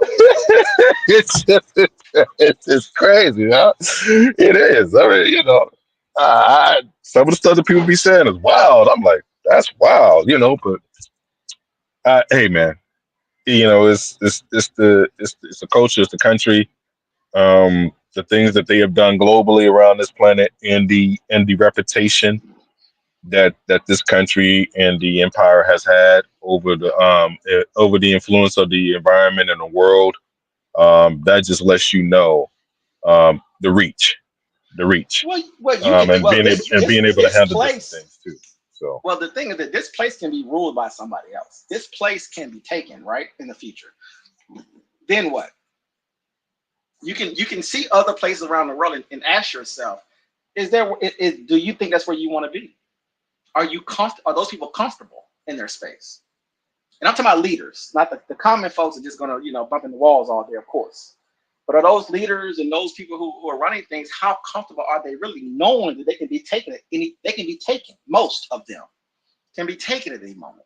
Compliance is very important. But anyway, let's not go down that rabbit hole too much longer. I don't want to beat that up too yeah, much. let's talk about your favorite whipping boy, I'm former not doing it. president Hey, I'm not doing it, Barack man. Obama. We just I'm gonna played. let Hold you. I'm on gonna now. let you run with it. No. That's not what we talked about, Paradox. No, man. No, don't do that. Don't do that. Because you're gonna get up or you're gonna say something crazy. You're gonna talk crazy. So go ahead, talk your ish. Because like I said, I told I'm talking crazy. Or this am is I the thing. talking rational? Well, I mean, okay, you then explain tell the me what the play. rationality to me. You tell me what the playbook Explain the tells. rationality to me. You No, tell me what the play is. no. I don't want to. I'm not trying to convince you of anything. You know who you are, and you have your thoughts about what things are. So nothing to really say in that respect. I'm just saying. Does it make sense to you? Is that how you need to be spoken to? Does that make you want to go out and tell your brothers around you that, hey, let's go and support X, Y, and Z? Is it moving you some type of way? Because y'all are losing. It's over. Wrap it up, baby. If you cannot hold your base and you're bleeding, I don't know what to tell you. And talking like that to people is not the answer. If you're trying to shore it up because you don't like some of your internal numbers. So we'll talk about the map. I'll probably do another. We can do another 20 days, program on that baby. where it's just strictly on the We ain't map. got much time. Yeah, because we're coming down to it. I think what a lot of people are missing.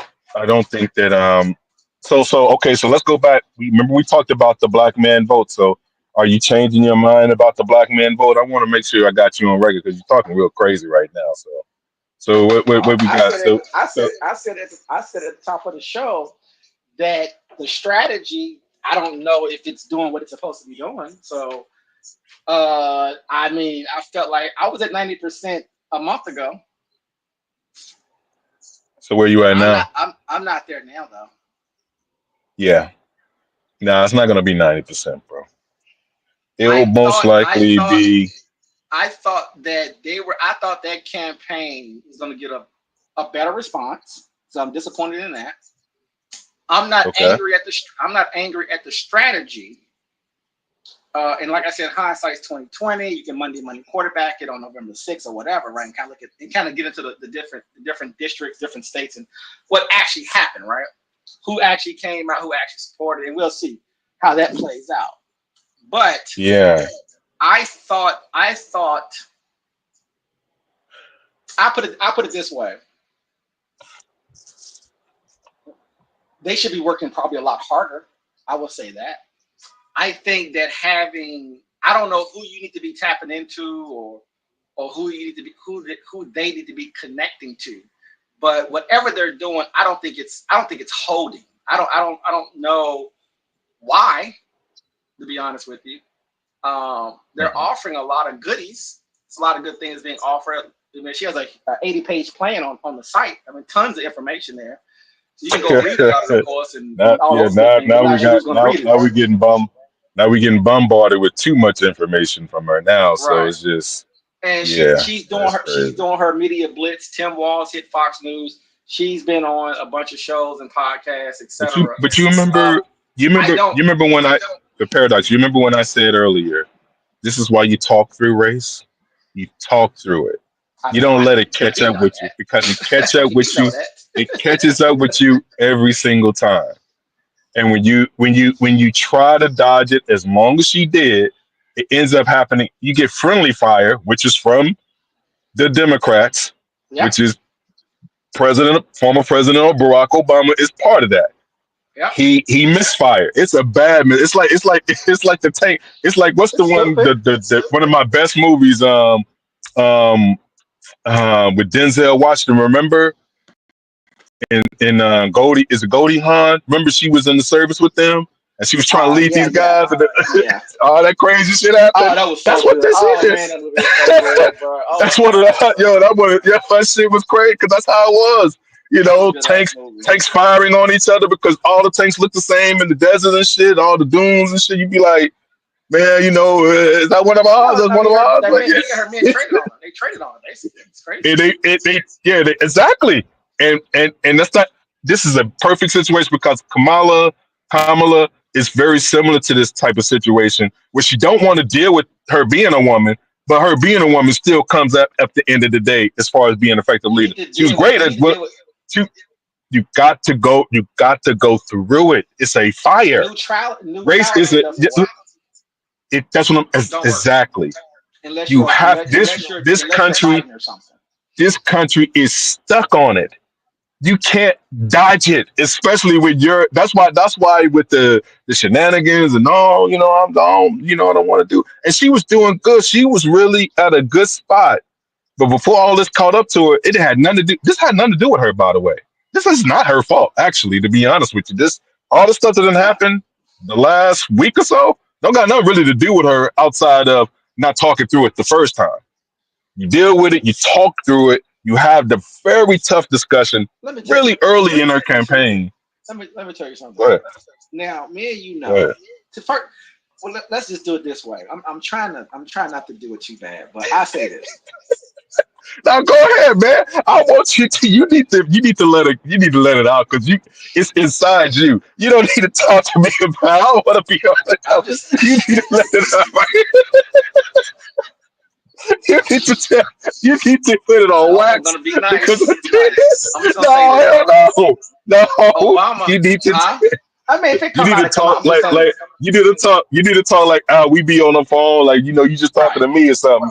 It just just say what you got to say. Right. Let it go. I would say I'm trying not to be emotional about it. I would just say that Obama had a very great opportunity. Let me start here. I don't believe there were victims in this sense. That we're talking in politics. I don't believe we're victims within politics.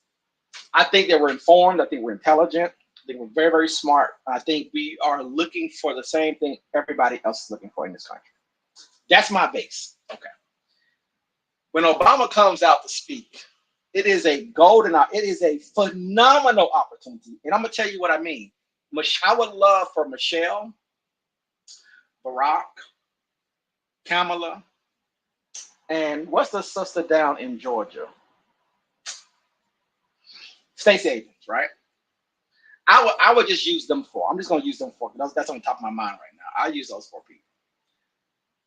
Why not take Black men specifically extremely serious? I mean, extremely serious. Show a level of respect and a level of understanding and go into these Black male spaces. Now, before I say, let me caveat something before I say that. If you doing politics, you know that Black men specifically, now men as a whole is also a conversation, right, from a political perspective, but isolating it down to Black men, you have known for years, DC, not a year ago, not we just got surprised with these numbers. we have known for at least 10 years that we need to be handled a certain type of way, and you need to come correct.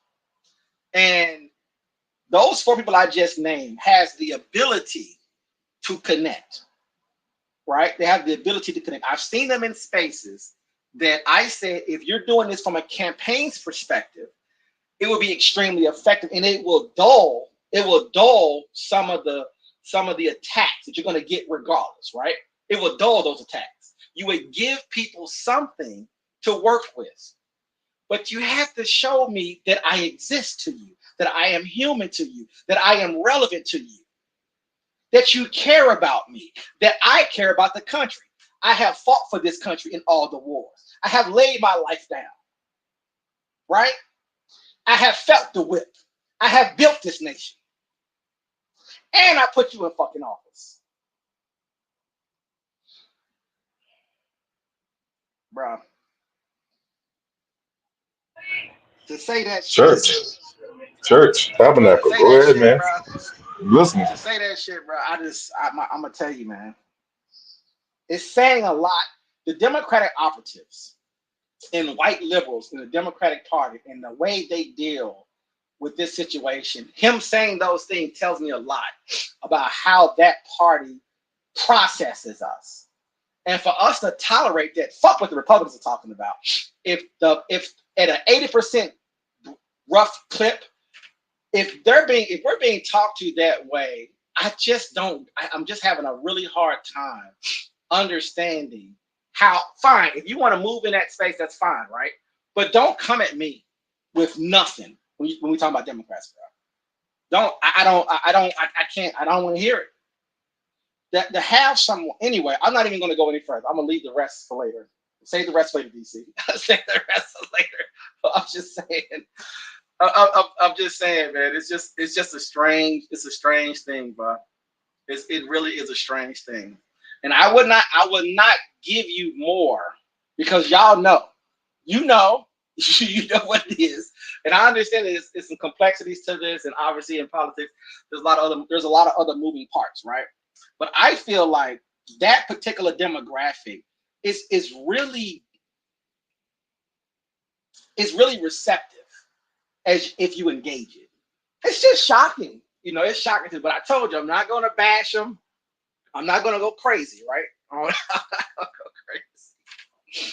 But it's just, to keep it simple, I would just say a missed opportunity. It's a missed opportunity. I will avoid too much indictment here, right? And I would just say missed opportunity, bro. It is fascinating. And you guys who are Democrats, man, good luck out there, man.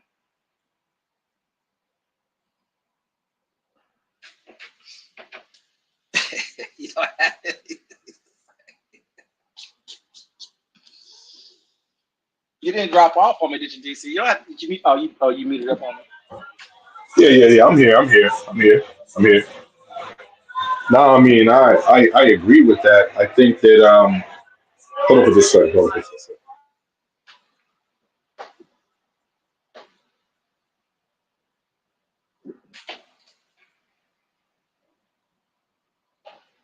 And I will say that it can be cleaned up, it can be handled.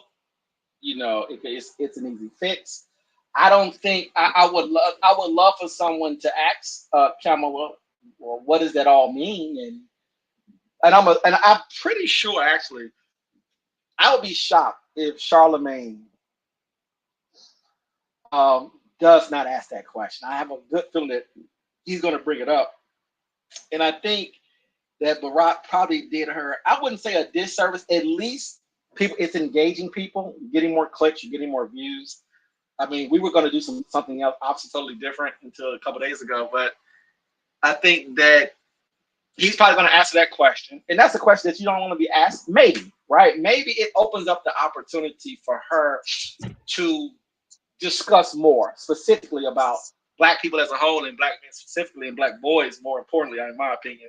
She Engage tried that more, talk about depression and suicide and just different struggles that we might have, etc. She tried to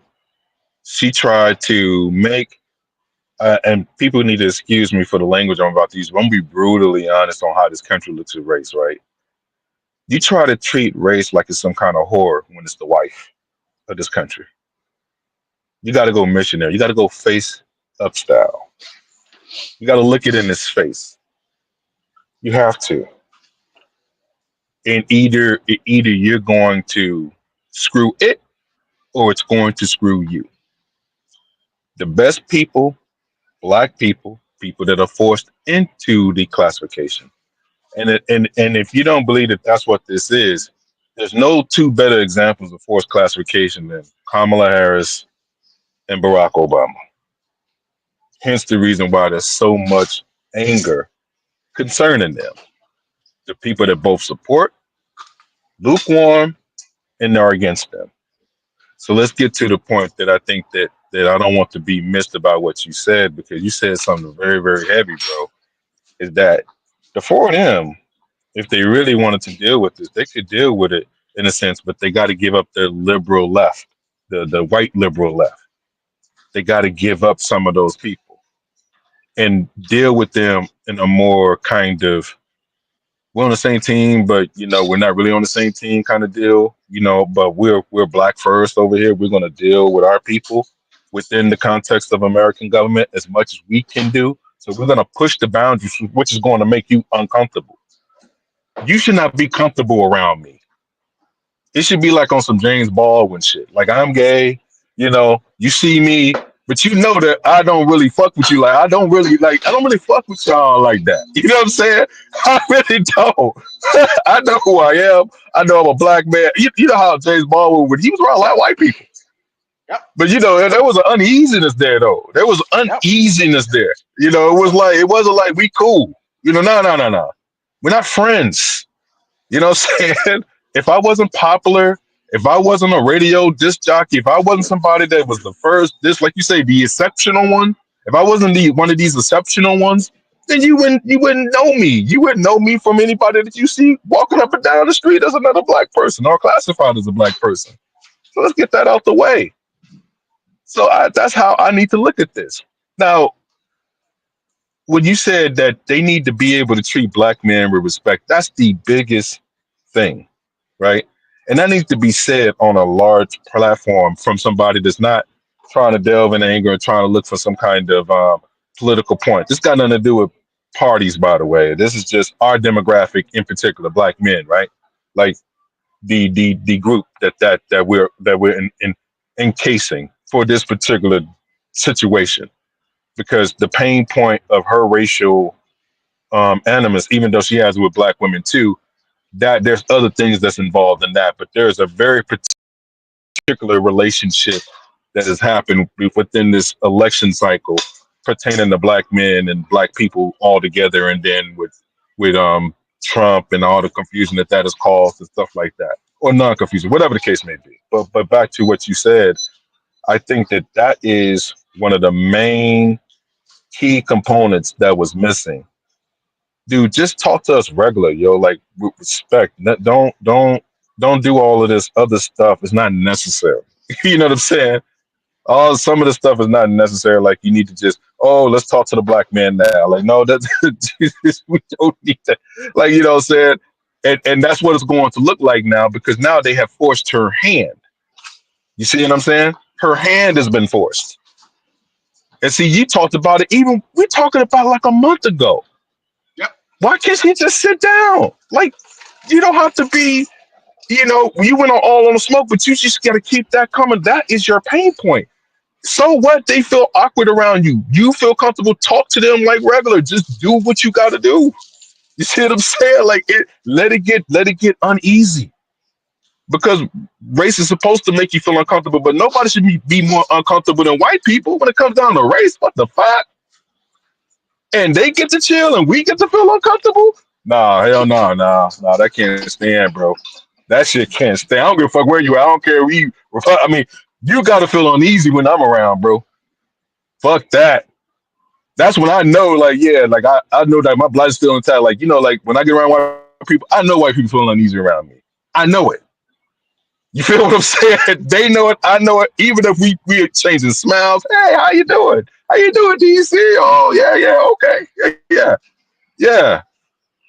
Yeah, it ain't all the way there with us. You see what I'm saying? It's all no. Everybody know where we at though. We know where we at with it though. You see what I'm saying? So I'm not trying to go extra hard with it, and I'm not living in the delusion like me and you is some kind of friend based off what we all both Americans. So that basically crosses the racial dividing line. That's the main reason why we did this channel, bro, was because we trying to skip through the fog, the delusion, what race caused. We don't want to talk about race. That people, oh man, y'all talk about race. No. We're not talking about race. We're running into race. So we're not dodging it when we run into it. It doesn't make sense. And that's what happened to Kamala. It happened to her. She almost made it though. She almost made it. she, she almost made it. So they saw the numbers. Almost The made it. internal poll numbers. Yeah, but it's not just the internal polls. It was always a problem. It was always a problem. It did for Barack to be like, yeah, this what I hear about the brothers. I feel like, what are you doing? What are you doing? What are you? Come on, man. It's like one of those where I just wish Michelle gave him a son, man. He'd be so much better at this because it's just because he's like, think about it. Technically, in his form, in his form of blackness, I'm talking about psychologically, right? He's the first in his group, his line.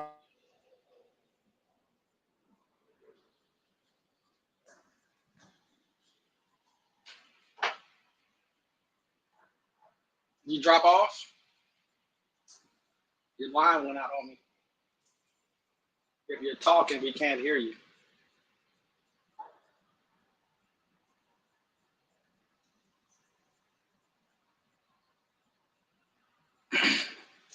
All right. So I give you while I'm waiting for you to come back online, I'm gonna play this video that I didn't want to play.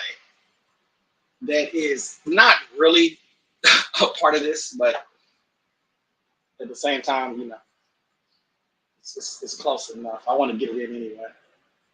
Since you're not since you're dropping off, so maybe you'll call back in. And while I'm waiting for you to jump back on, let me sneak this little video in real quick.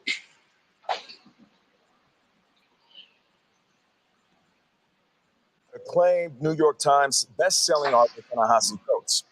His new book, The Message, is a trio of interconnected essays that examine how the story. Oh, my bad. You back? Yeah, how far back was I going? I was cooking. Oh, no. That's for like 10 seconds. That's for 10 seconds. Oh, I was about to say, goddamn, I was cooking. But what I was saying about real quick about Obama, so I can finish up, he has to understand, your blackness doesn't obfuscate you from the responsibility for being into the force group. You're gonna have to hold the burden just like all the rest of us do. So you're not no daddy Obama, like you separate and this and that other, and you just sitting on high and I'm just gonna tell all you Negroes what y'all need to be doing and all this. No, man. Wrong play. Yeah, Funny? So I told you I'm gonna be nice about it. So I'm not gonna deconstruct it too much, right? But I'll say this. What now? I ready you be honest and upfront instead of throwing your little slick shots. Don't throw your slick shots. It did say shit like this ain't about the right or left, and then you throw it fuck Democrats and all that type of stuff. Like you can't do that, bro. You can't do that and then throw slick shots, bro. You can't make it political and then don't make it political. So just get out what you gotta get out. I'm in the ether, my bad. But I would say this. Yeah. I would say this. That he's the stereotype. He's a typical stereotype. Where have you been? So I'll let you get it off if you've been there. But where have you been? I'll just leave it there. I won't say more than that. How about that? I won't say more than that. But where have you been? If Martin Luther King, hold on. If Martin Luther King, hold on. Now we're gonna get this out because you made this correlation earlier. If Martin Luther King couldn't get away with it, your ass definitely can. If Dr. Martin Luther the King, bruh. Right. That's on all our grandmother's walls, bro. in the South, dog.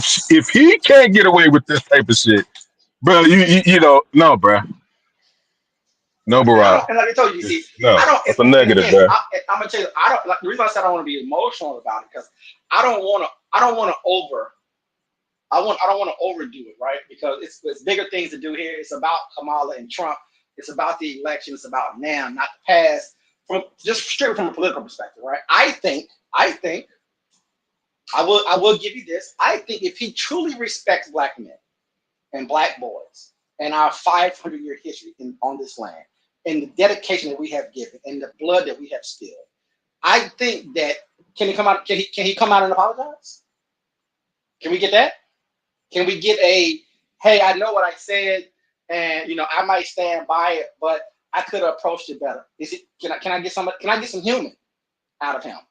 Maybe that, because I don't think it needs to. I don't think it needs to live. I think he needs to. They need to go and run their numbers and say, you know what? We noticed on the internet a lot of backlash on that statement. Can you just, we want you to. We want you to, and I'm gonna not speak for him. I'm just gonna say we want you to come out, and clean it up a little bit, or go on a show and have more dialogue. Because remember, he's opened it up, which is great, right? You open it up, you're gonna get some attention, you're gonna get some eyes looking. Go on a show, and have a real conversation. Now I'm not gonna attack him. I'm doing my best not to do it, bro. But I'm telling you, there's so many things in my mind right now, but I'm trying to keep it tight. He should definitely just go on maybe a show or two, or not even, don't do a speech. But if you want to do a stop somewhere and say, hey, I said X, Y, and Z, and I felt compassion. I mean, I'm a little sensitive about it, but I feel like that she should be supported regardless of her gender or race, because she has good policies. That would be a great position to take, meaning that you created drama, which is great because that's going to get attention. And then you backdoored with the interview saying, this is what I meant. Here's more details.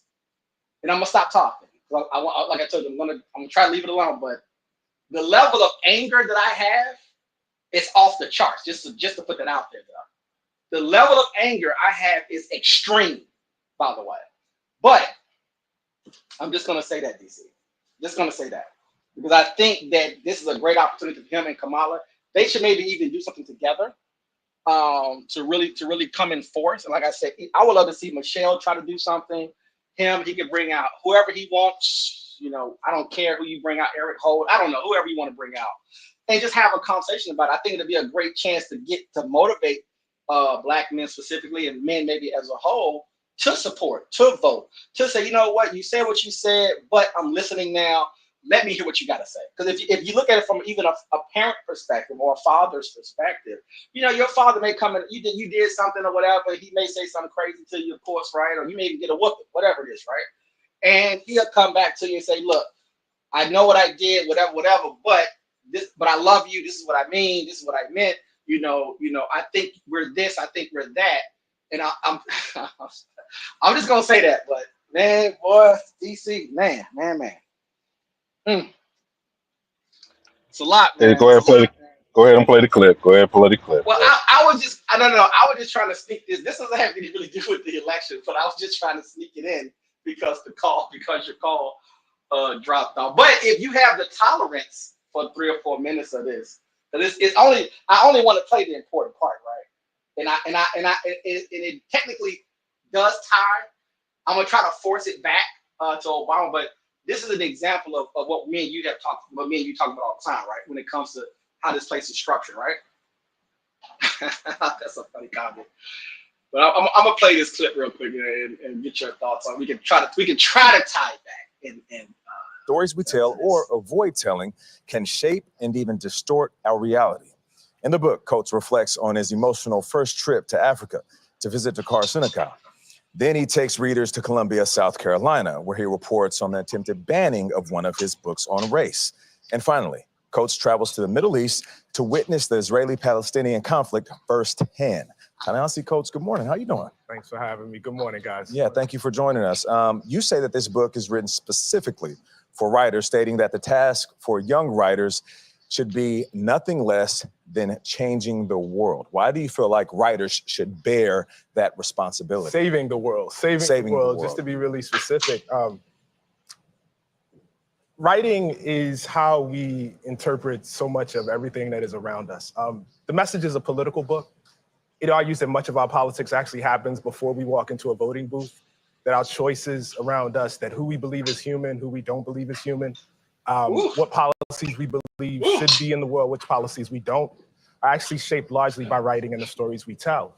And so I believe that writers, and particularly young writers, have so much to do in the politics and in this time when, you know, obviously we have so much conflict and there's so many quote unquote issues to be dealt with. Ta-Nehisi, I want to dive into the Israel-Palestine section of the book, the largest section of the book. And I have to say, when I read the book, I imagine if I took your name out of it, took away the awards and the acclaim, took the cover off the book, the publishing house goes away, the content of that section would not be out of place in the backpack of an extremist. And so then I found myself wondering, why does Ta-Nehisi Coates, who I've known for a long time, read his work for a long time, very talented, smart guy, leave out so much? Why leave out that Israel is surrounded by countries that want to eliminate it?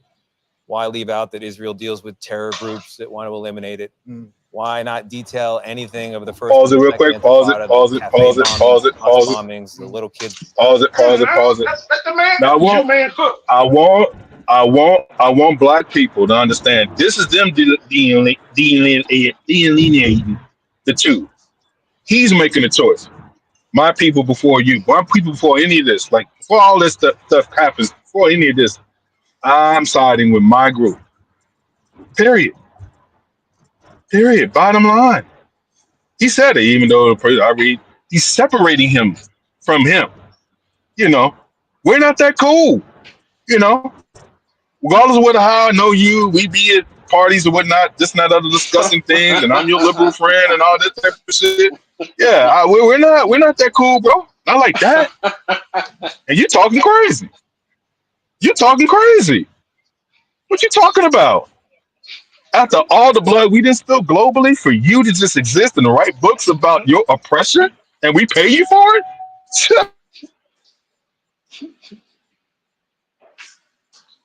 Blown to bits. And is it because you just don't believe that Israel in any condition has a right to exist? Well, I would say the perspective that you just outlined, there is no shortage of that perspective in American media. That's the first thing I would say. I am most concerned always with those who don't have a voice, with those who don't have the ability to talk. I have asked repeatedly in my interviews whether there is a single network, mainstream organization in America with a Palestinian American bureau chief or correspondent who actually has a voice to articulate their part of the world. I've been a reporter for 20 years. The reporters of those who believe more sympathetically about Israel and its right to exist don't have a problem getting their voice out. But what I saw in Palestine, what I saw on the West Bank, what I saw in Haifa in Israel, what I saw in the South Hebron Hills, those were the stories that I have not heard. And those were the stories that I was most occupied with. I wrote a 260-page book. It is not a treatise on the entirety of the conflict between the Palestinians and the Israelis. But if you were to read this book, you would be left wondering, why does any of Israel exist? What a horrific place, committing horrific acts on a daily basis. So I think the question is central and key. If Israel has a right to exist, and if your answer is no, then I guess the question becomes, why do the Palestinians have a right to exist? Why do 20 different Muslim countries have a right to exist? My answer is that no country in this world establishes its ability to exist through rights. Countries establish their ability to exist through force. Now, I didn't say this. An acclaimed author, DC, an American author.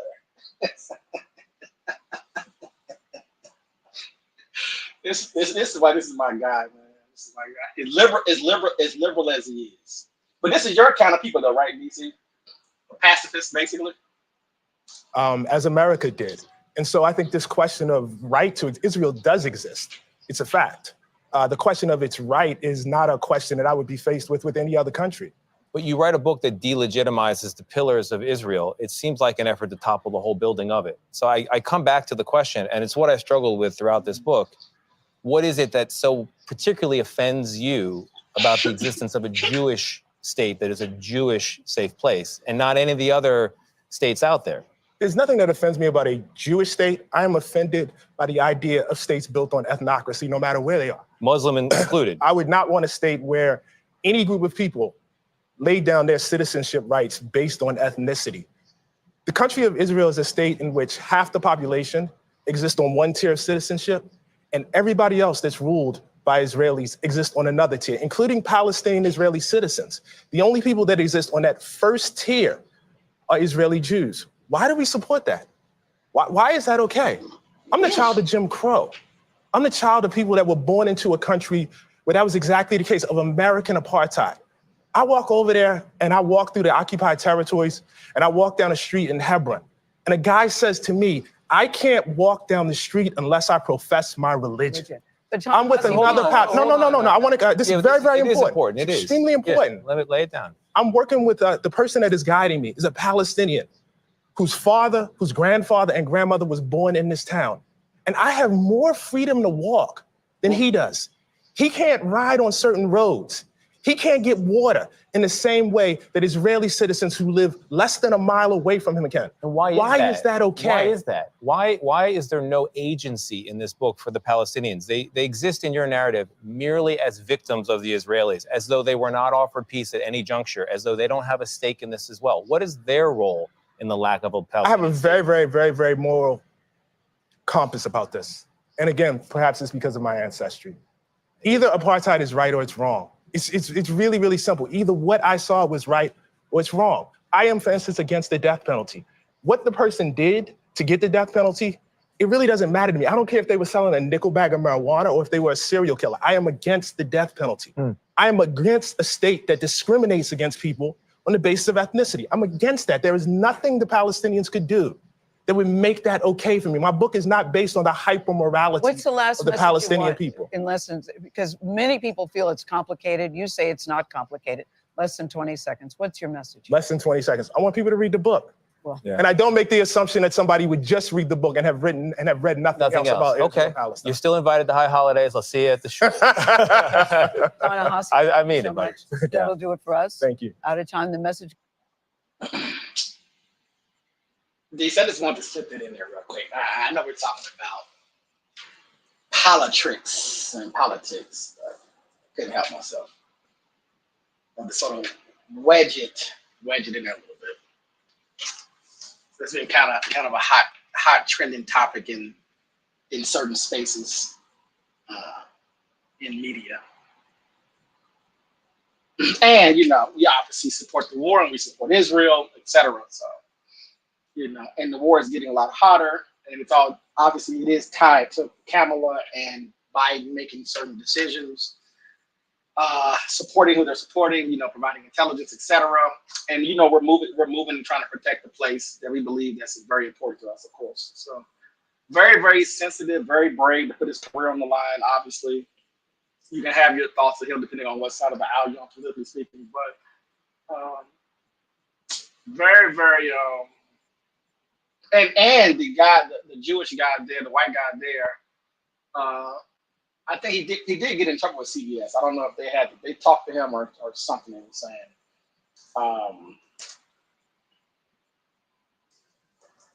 I forgot exactly what I read, but I believe I don't think he got in trouble per se, but I think they did kind of have a conversation with him. I think, if I'm not mistaken. They did put out a report, which I was surprised about, by the way.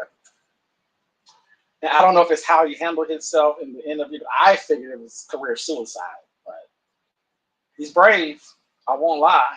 And for them to sit down and have a talking to the interviewer, I thought was very interesting. Actually, very surprised by that. So I don't think he got suspended or anything, but if I'm not mistaken.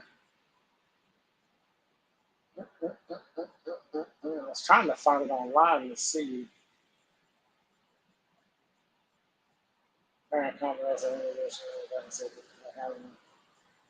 What did they say?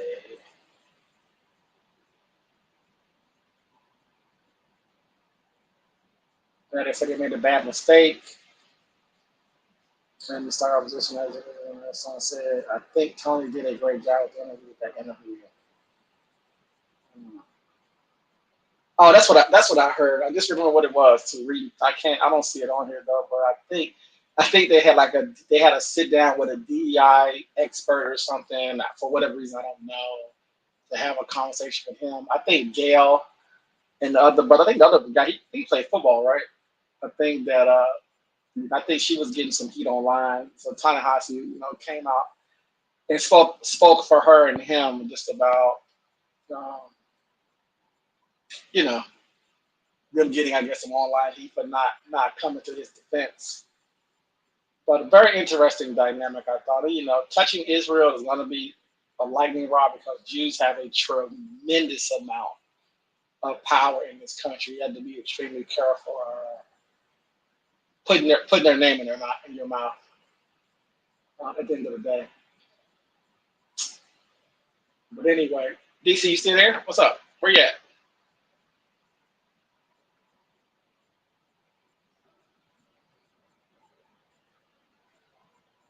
I'm not gonna rant too much more on Obama. Like I said, they need to get things rolling. Figure out their strategy. We'll see what the Charlemagne. I don't know why he speaks for Black people. Again, I'm still confused by these people that I don't know. I mean, I'm not even gonna make a comment, but I guess that's a show that you can go on to have a conversation, and it will get clipped up and trended on the internet. So maybe from that perspective, it makes sense. They do have a massive audience, of course. They are syndicated, I think, in 50 or 60 different places, maybe more than that, maybe like 100 and something places, actually, I think. So, I mean, people will get to hear it. She probably was already scheduled to go there just to have a regular conversation, but it's probably going to end up being, well, we'll see, but I'm assuming it may end up just being about this. I hope they don't duck it and tell them, don't ask that question. I hope they don't do that. And she deals with it head on. And again, I think coming off the Obama election, some years ago, I hope that she goes on this show. And even if you can't deal with the reparations conversation, which I'm sure is probably going to end up coming up,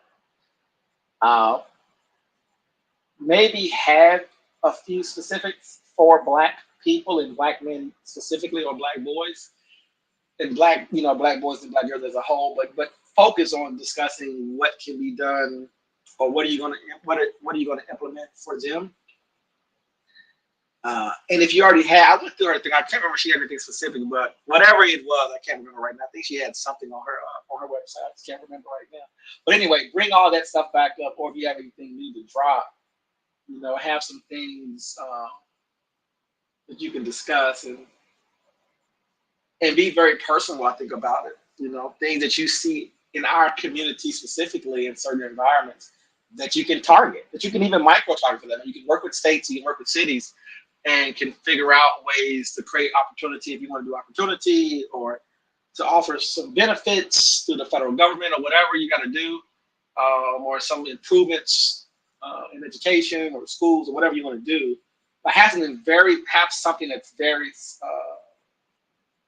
directed towards us, and be sincere about it. I think that'll be, because what's interesting is that there's no one, I hate to, like I said, I'm not trying to give too much advice, but, I think that if she goes on the show, and maybe Charlamagne will have it ready for, we'll see, and not talk about Trump, not talk about the Republican Party, not talk about, I don't want to hear her talk about ending the democracy and what he is, and just come in there. And if it's that show, because if you watch all Up in the Smoke, I think it's called Up in the Smoke, or All the Smoke, I forget what with my boys, Steven and I can't ever think of his name. But anyway, just having a conversation with them, it was a cool conversation. I thought it was a good conversation. I know you got people online saying it was uncomfortable. I don't take it that way. I took it as more of a form of respect, to be honest, in my opinion.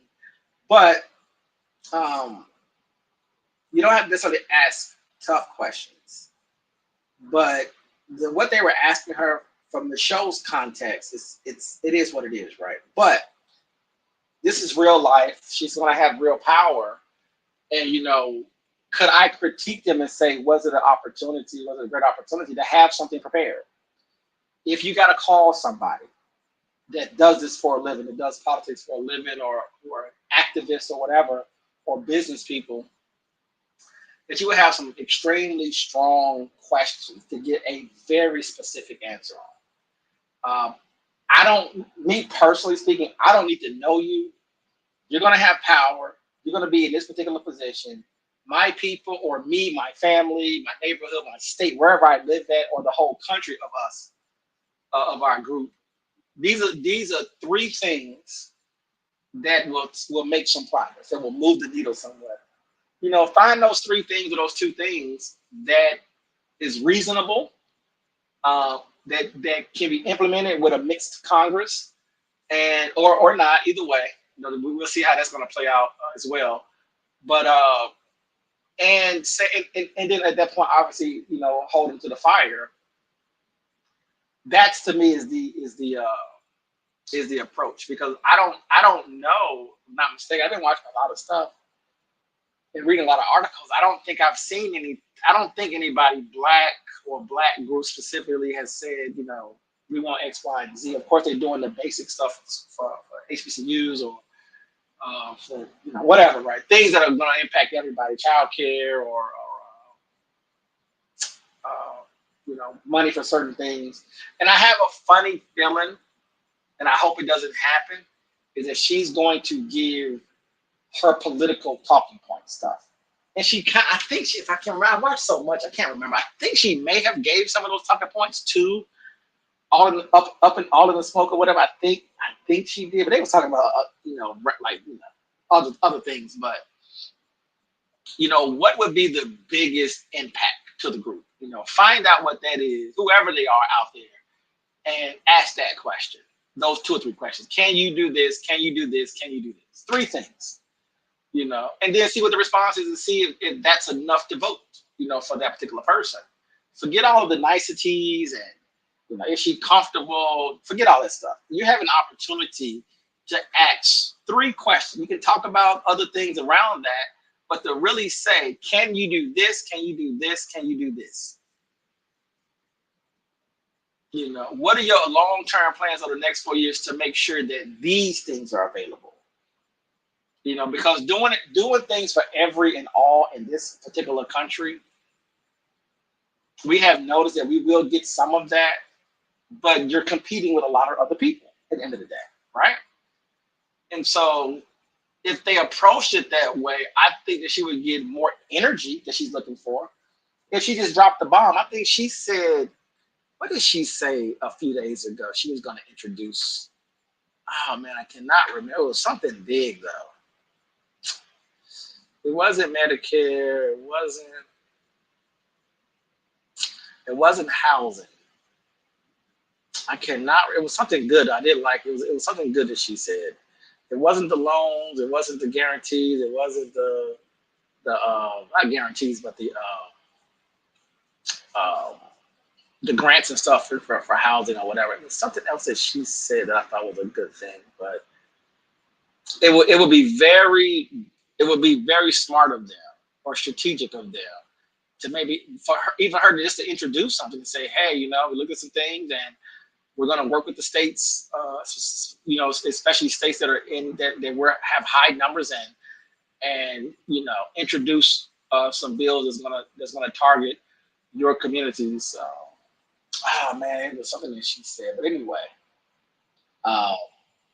yeah, boom, home, exactly. Appreciate that. Yeah, home nursing for elders and stuff like that is big. That is big. I don't even know if people know, unless you have taken care of somebody before. You will in your lifetime. Trust me. Just stay alive long enough. Trust me on that. Major, expensive most likely, but major. Major. Big deal, I think. But something like that is very, very tangible. That, you know, it may ruffle some feathers. It may make people uncomfortable, but be bold, be brave, you know, if I had to give some advice. But anyway, let me not stay there. DC, are you coming back on? Because if not, I'm gonna shut this down. I just wanted to do the Obama thing real quick. And Yeah, just give me a minute. Just give me a minute. Cool. Because if I start streaming other stuff, I won't be on this thing forever. If I start jumping into some other things that are going on, because I think everybody's giving out speeches today. I wish even if you know what, let me not do that. I'm not a Democrat, so I'll just leave that alone. I've said enough.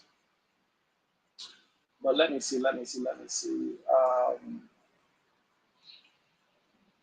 I'm trying to think, was there another interview that I could play? I want to say the 60-minute interview was okay.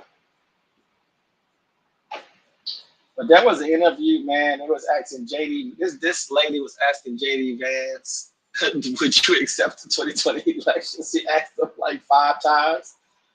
Man, it was funny, man. That was pretty funny. But because he would not answer that. He's he's getting better and better. They're really funny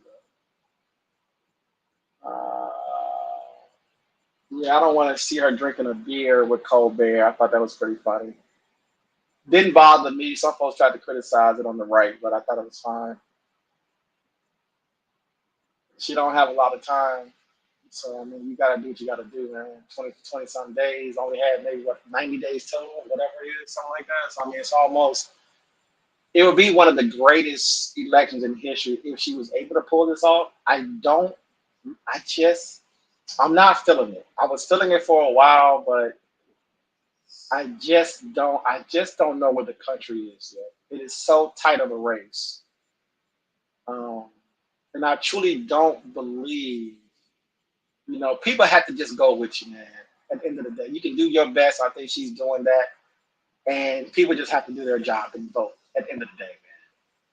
You can squeeze this thing as much as you want. You can spend all your time in Pennsylvania and Michigan all you want, man. But a part of me be thinking sometimes, them folks get so much attention, but I just think I think most of them have their mind made up. I think almost all of them. I don't believe, even right now, I don't believe any candidate going to any swing state today is going to move 20,000 votes. I don't believe it. Don't believe it. You got to spend the money. I get it. You're running a campaign. You got to stay relevant and got to keep the energy going. But I mean, I believe that people have made their minds up at this point. And I think the Oprah thing was really big. It was really huge. But when people kind of go back to their own thoughts, well, I would say this though. I was thinking we can do maybe a big national sit down, maybe a few days before the election that goes viral. That could obviously at least make people let it be on their minds to remember to go out and vote. Because that's the biggest thing I think. Right now, the biggest thing is going to really be turnout and no distraction. I think the Obama thing is a bit of a distraction. It probably would die down in a couple more days and come out of the news cycle. Depending on how she answers it on Charlemagne's show, if they ask the question, that would also probably help. But you want to move out of that news cycle and get into a news cycle and just keep rolling, basically. I don't know if North Carolina is going to be an issue because of the hurricane, Florida because of the hurricane, how it's handled. The Republicans are running crazy propaganda on the hurricane stuff. I don't know if it's going to have a real impact. I feel like Biden did a very solid job of just getting it done, getting what everybody needs. In the day, Republican governors and other people on the Republican side came out and said it's misinformation, and we're getting the resources that we need from FEMA. And for dummies on the internet talking about how much money they're getting and all that type of stuff, I'm going to be nice about it, but Begging the federal government for something, I think, is pretty rich if you're on the right. But I'm not gonna go there right now. I'm not gonna do it. I'm not. It's fun. It's fun in the political world, obviously, but some of this stuff is so asinine.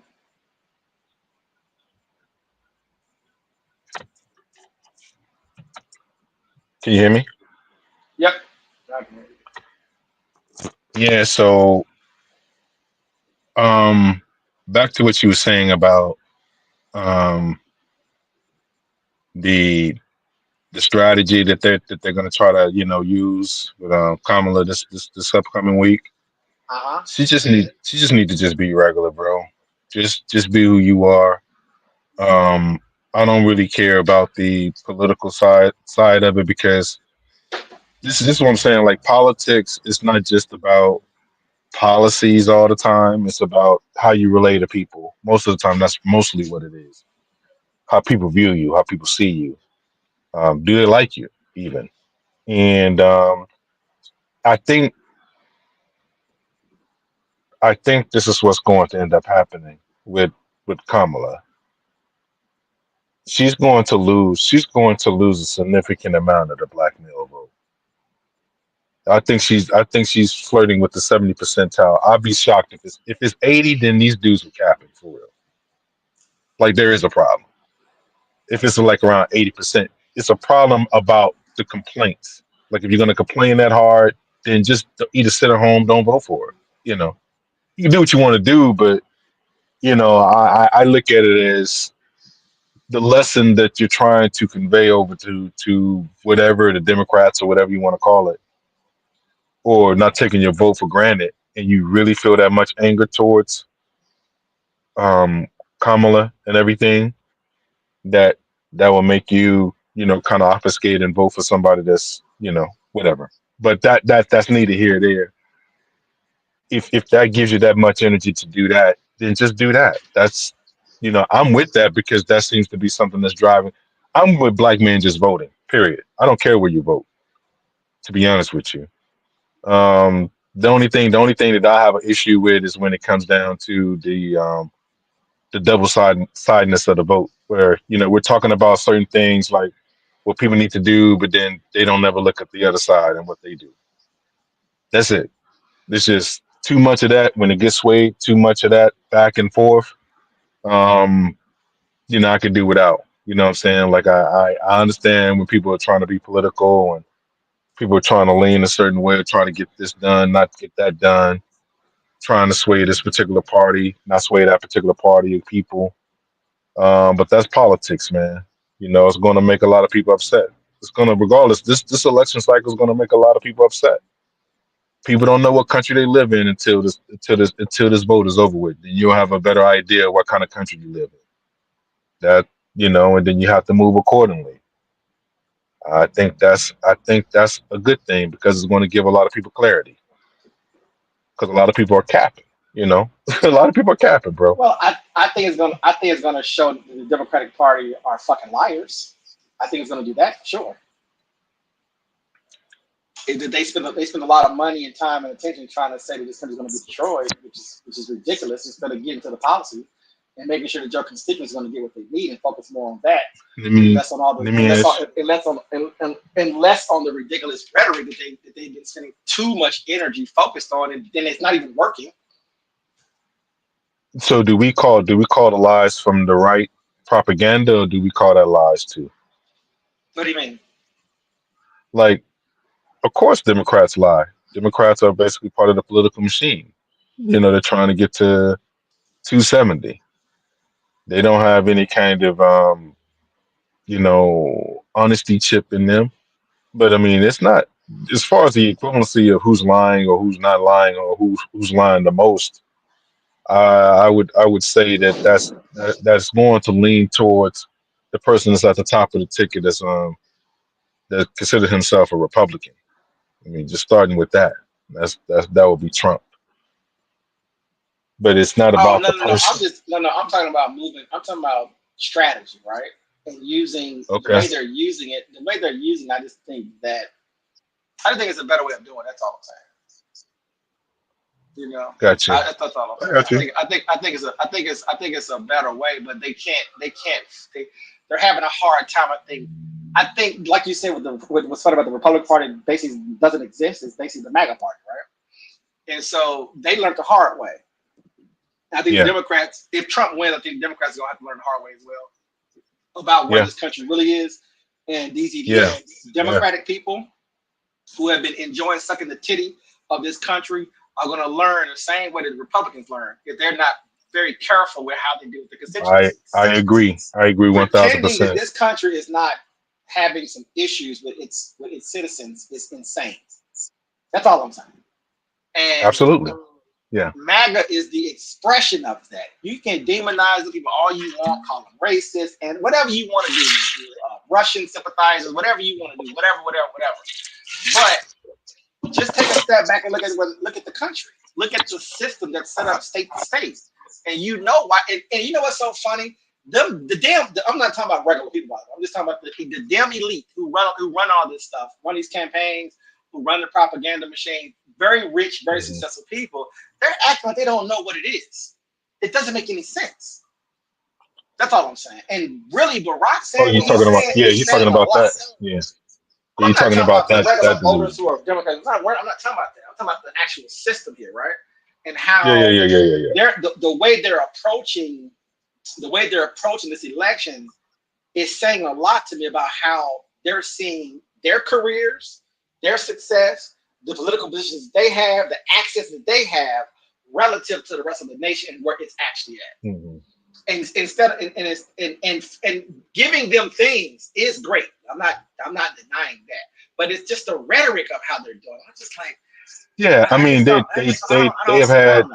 have had the high ground for a very long time. Because they're like, well, we're going to give you Medicare. We're going to give you Medicare. We're going to give you. It's like, yeah, that's cool, but are you listening to me though? Are you hearing me at the same time though? Just because you think you're giving me something doesn't. You can't. You still have to see me as a person though, not as anyway. Like I said, I'm trying not to rant on the Democrats though. Trying not to be something. I can rant on Republicans if you want me to do that. No, I wanted you to get it out, man. I want you to just. But see, the next program we have, we're gonna have a difficult discussion, man, because it's gonna be a real difficult discussion about the voting electorate and what this really is, what this really comes down to. The impossible choice is what I call it. I call it the impossible choice. Right, but I want. No, we need to have a real conversation about it because the grievance sound good. But you know this.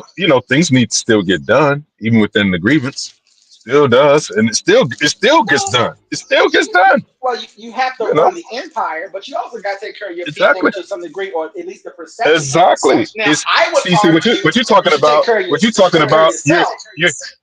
talking about management. You're talking about management at the end of the day, and self-perseverance at the same time. That's a nuanced conversation. Look, man. Look, bro. Look, bro. You're a historian. I don't got to tell you nothing. I'm not gonna keep saying this shit over and over again, bro. Do your history. You remember when we asked Dr. Wells that same thing? What do we ask Dr. Wells? What do we ask her, bro? I don't know. That's 1,000 questions. Why do you keep repeating stuff like seriously? Why you keep repeating the same thing? Like we were begging her, like we know you want to talk about different stuff. We know we want to move to, and you remember what she said, right?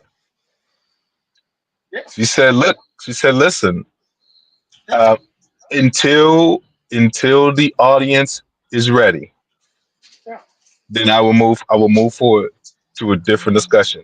We still don't have a fundamental understanding about what this country is and what motivates who? White people. That's a fact, bro. I'm not having that conversation. Okay. See, that's what I'm saying. So I mean, like I said, man, it's they don't. The ether don't want that. It's too meta. Isn't that what they say now? It's too meta, or is it too base? I don't know which one it is. One of those terms. They don't want to have it. They don't want to have that conversation. I follow these people, man. I see what people are talking about. They don't have do you think Kamala? I'm gonna ask you a quick question. Do you think Kamala won? You think Kamala wanted that? You think Kamala thought that was a good idea for what Barack did? You think she thought that was a good idea? That's what I'm trying to tell you, bro. That's what I'm trying. This is what I'm trying to tell you, though, Fred. That's what I'm saying. He's doing his thing, bro. Exactly. JD, guess what though? JD Vance is doing his thing. Bill Clinton and Hillary, she doing her thing, selling her book. Like, why are you out? I know. How about you go disappear? How about that? Listen, How about you just shut up? That's what I'm trying to. That's what I'm trying to tell you, man. That this thing is from all kinds of different angles and paradigms. And he really thought he was eating for a while, like and you can see it on him. You're like, yo, somebody should have said it would be fantastic if he in a way if he just acknowledges maybe I misspoke about how I spoke about black men. Of course, he needs to acknowledge that part. I mean, because he doesn't have to come out and say that he's sorry because he meant that shit. He meant what he said. That nigga meant that shit, man. But he needs to get out of himself. He needs to be like, maybe I'm thinking, like I just want brothers not to do certain things, and maybe I got out of control there. And he can admit that. That would go a long way. That would go a long way with getting this thing kind of getting it back on track before she goes on the Breakfast Club and do that kind of interview because they're gonna hit her hard, bro. And I know Charlamagne has told her, we're gonna hit you now. Because he's in that weird space. He's been leaning right. He's been moving right with Andrew Schultz anyway. He's been moving to the right. Man, you already know how. I had my boy Byron Donald on cooking. You want to trigger? See, you want to trigger me? See, we was good. You want to trigger me? You want me to go off? You want me to really go off? I know who Charlamagne's real friends are, and they don't look like you. Oh my God! Absolutely not. Absolutely not. Absolutely not. But he plays. But he's gonna play it very well. He's gonna play. That's what I'm saying. He's gonna play that role. So he's gonna go in her heart. Exactly. He's gonna fucking ream over the coals. He's gonna be like, "Gotta let me come at you now." Now I'm not gonna be tue hard on you, but I'm gonna have to come at you though. I'm gonna have to do it. And, she's gonna. It's gonna be that kind of thing. I'm gonna have to hit you with the hezzy. And I'm gonna say one. Oh, didn't she give a speech? No, she did not. I gotta go check the line real quick. She did a speech somewhere. I gotta remember where it was at. But anyway, I would say this too about Barack. And like I said, it's not about him. It's about her and Trump. So I don't want to. I know we're living on it today, but he said the word Pookie. Just so you know, I don't want to. I'm gonna leave that. I'm gonna leave that alone. But he said that word, bro. And I'm gonna tell you something. You know me in those words. And I told you the level of sheer fucking anger that I had for a standing former president that represents black men making flippant comments like that. I don't even know how to express it in words, to be honest with you. To even put language out there like that at his level, bro. The disconnect that either I'm disconnected or he's disconnected. I don't know. But to nah, man, clearly it's across. I'm saying clearly across the board, Paradox. Clearly across the board, man. I haven't seen a black man yet that has come on national or media television that I have seen of any kind of standing co-signed what President Barack Obama said. Former President Barack Obama. No, I haven't seen it either. I haven't seen it, bro. But I'm gonna tell you what I haven't. That's what I'm saying. That's what I'm telling you, man. So I think that what he did was so over his skis. It goes to that's what I'm saying. It goes to the whole forced classification thing. Goes with not really understanding blackness on a whole level. Trying to understand it from that's what I'm saying. Like maybe if he had a son, he would understand it a little bit better by looking it through the eyes of his child. That he didn't have to really, how about second generation. How about you just be around? How about you just be around your people? How about that one? How about just do that? Yeah, but it's different. It's by proxy, and people are kind of in reverence of him. You know that. You know that. I know. You know that he is around us, but he's around a certain group of us, man, that look at him in a more reverent kind of deal. Yeah, it ain't like coming up, through the ranks, and then like you go to school, and then you become the president. It was a different path for him. So he was just wrong, man. Period. There's no way around it. He clearly misspoke. Some of the other stuff he said was on point, but like that about black men and all what we need to do, we don't need to do anything. Like I said, it's still even with the lower or dropping percentage, we should not be held to an account. If you need the 10 to the 20,000 that she may lose in certain states and stuff like that, then fucking so be it. And Seriously, by the way, dude. DC, and I'm gonna say something Because if that doesn't make up for the white women that have basically lied in our face about, oh no, we will Kamala, we will Kamala, we will Kamala, all this type of shit, and they don't. And I've been railing on white women. How long, Paradox? How long have I been railing on them, bro? Forever. 2016.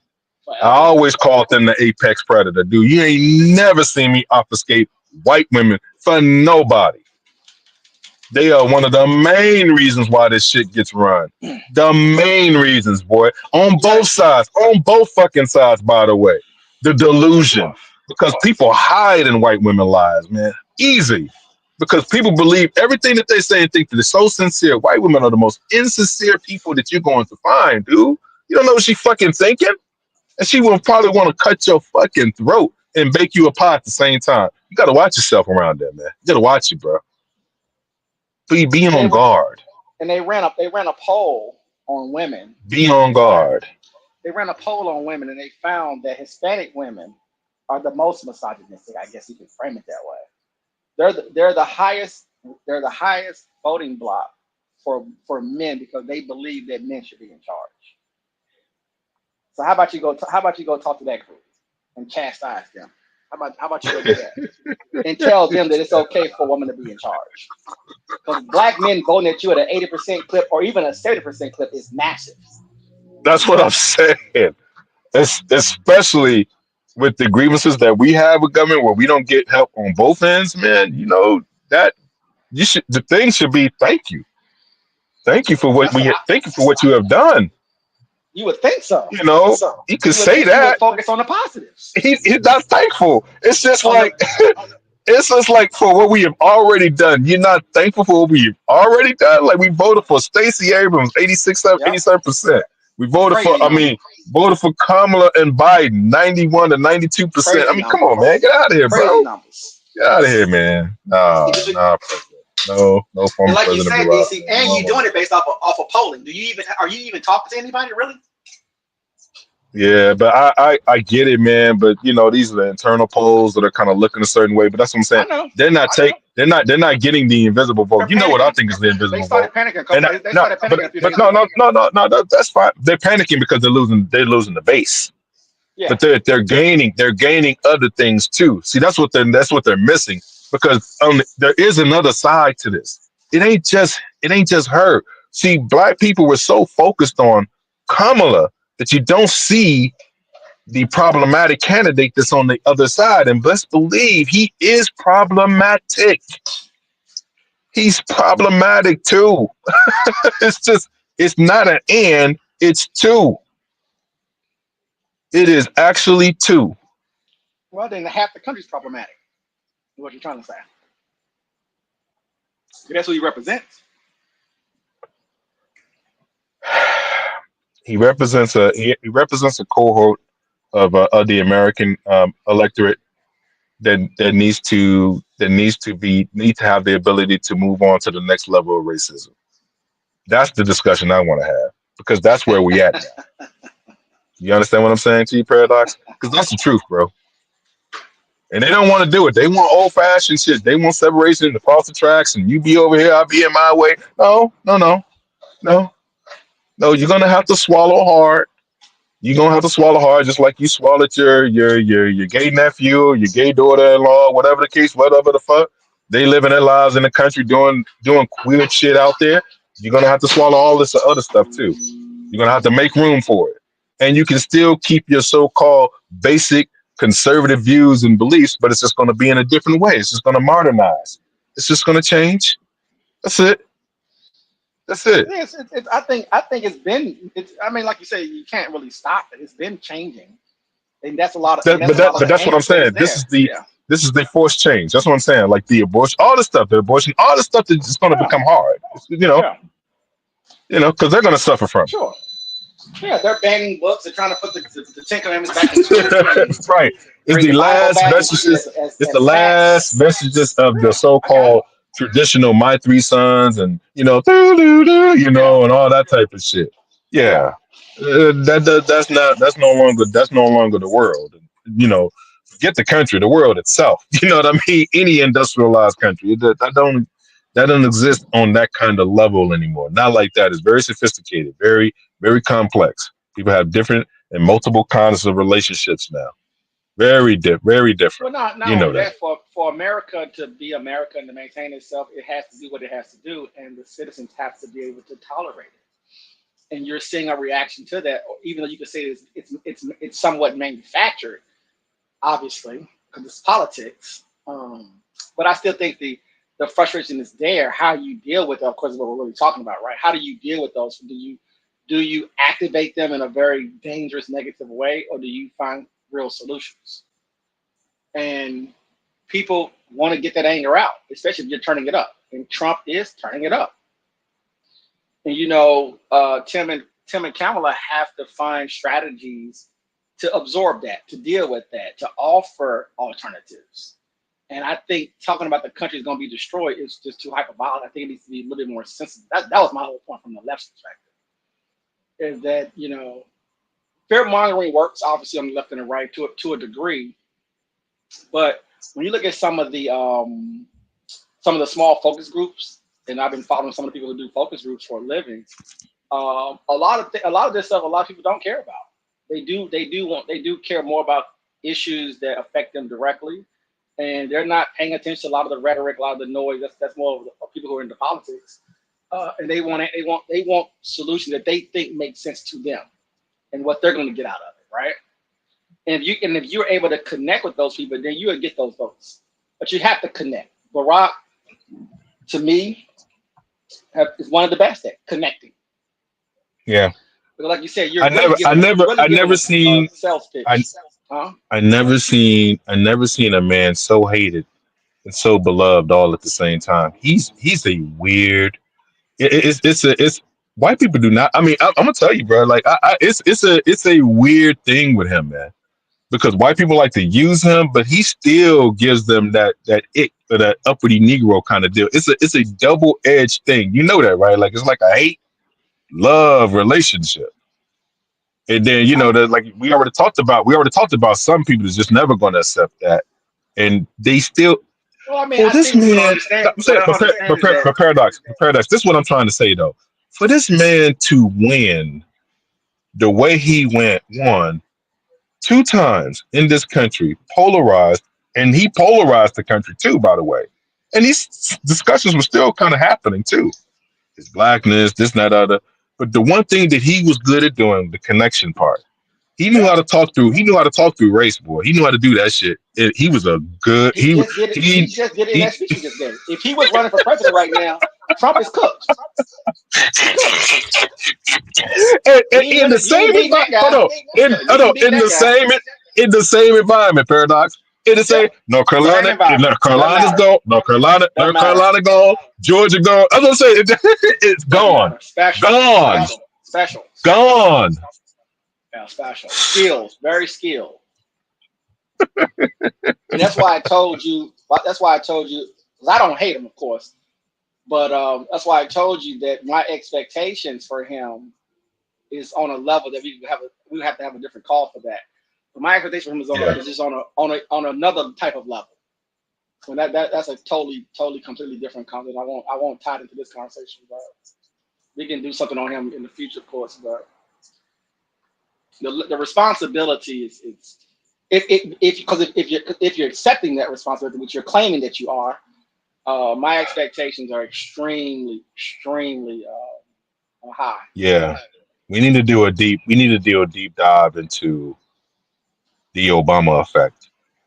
Because, Well, like I said, leadership is very Kamala, important. Having someone to Kamala, guide but you. Kamala did not want to do it his way. She did not. She's being forced to, but she did not want to do it his way. And it's like he forced her hand. You know, like, let me talk to. I'll handle the black man. I know what the nigga. I know what he said. Oh no. Let me. I got him. I'm gonna talk to these. I mean, and you listen to him. It could be It's good kind of cop conversation. strategy. It's a. Could be It's that a too, right? yeah, exactly. This could still work out. To me, this still works out at the end of the day. You know how I see the election, because I'm looking at the election too. I'm looking through the lens of North Carolina and Georgia. Those are the problems. You see what I'm saying? And they have invisible people. They have invisible people there that if they get activated, then Donald is going to have a problem carrying those states, especially North Carolina, because of the Mark Robinson issue. He's going to have a problem there. And I don't care what the polls say. The polls could say a whole lot. But when somebody is a governor running for at the top of the ticket, that's under the presidency, by the way, most voting rolls run, and you are running behind the Democratic, newer nominee that you just came from, you just had a Democratic governor, Roy Cooper, right? Now you're getting another one. And you're behind 13 points, 13 points, probably going to be around 14, and you're a double negative. You're a black man, and you're a Republican. You know, it just and you was endorsed by who was this man endorsed by? Oh, he was endorsed by Trump. I don't know. It's not going to energize the base that would be excited about voting for somebody like him. Say, like, if it was a Byron Donald, right? Like how he kind of like is in that kind of cookie cutter, you know, educated black Negro, you know, button up, gonna say all the right things. Not like JD Vance, but like JD Vance to a degree. They love that kind of Negro. So if it was him, they'll be like energized. And those people that we're talking about, they're just they're gonna just sit at home. They're not gonna feel like voting. It's just not gonna feel like doing it. You know that? And that's going to hurt who? That's not going to hurt the Republicans. I mean, I'm sorry, that's not going to hurt the Democrats. That's going to hurt the Republicans. When they don't come out and vote, they're going to be feeling suppressed. You suppress the vote when you don't energize your base through being excited by voting for the governor. And you feel like, man, I don't care about the governor. He was about Mark Robinson and all that type of stuff. So it's not going to show up probably on the day of. It's going to be like, damn, why are there so low numbers here? Because they're not energized to vote for him. That's the problem. And I think Democrats in the political space, they panic over everything. And so the moment they think that, oh, you know, we came out with a few so hypercritical, man. Right. So scary. In 2 days, if the numbers improve, then all of a sudden it never happened. Right. So they so all scary, man. They send everybody out there to run around and with the heads cut off like chickens. 2016. Hold on, 2016 got these people shook. Yeah, and the thing is, exactly what it is. And the thing is, it's like the boogeyman. You know, who's the boogeyman? You know what I'm saying? Right. Oh man, but you got to remember. But see, you got to remember that how unique of a time that was. Hillary Clinton was not a popular. I mean, she was not. Dude, it was so many things. We talked about it even then. There was so many things that was wrong with Hillary, dude. When she gave the bird to the blue wall, bro. Remember when we talked about that? We like, what are you doing? For real? Nah, man. And I will say that you can't do that. I think as long as her and Tim don't get distracted, stay focused. Yeah. I think when they run the polls in a few days, she's still in a nice pocket, bro. Especially along the blue wall. That's what I'm saying. Especially along the blue wall. It's just going to be tight. It's just going to be tight. That's all. But do not, in my opinion, and we'll see when it really takes place. Just don't offend. People in your base. That was my whole point, by the way. You can't do it. Yeah, exactly. You cannot do it. Exactly. Right. Exactly. If you don't feel like you get enough black male vote, just live with it. Just live with it. But paradox.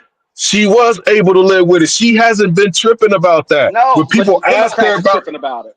I know, but that's what I'm saying. It's not just that CNN, all these new they are doing that. They're the ones. Yeah.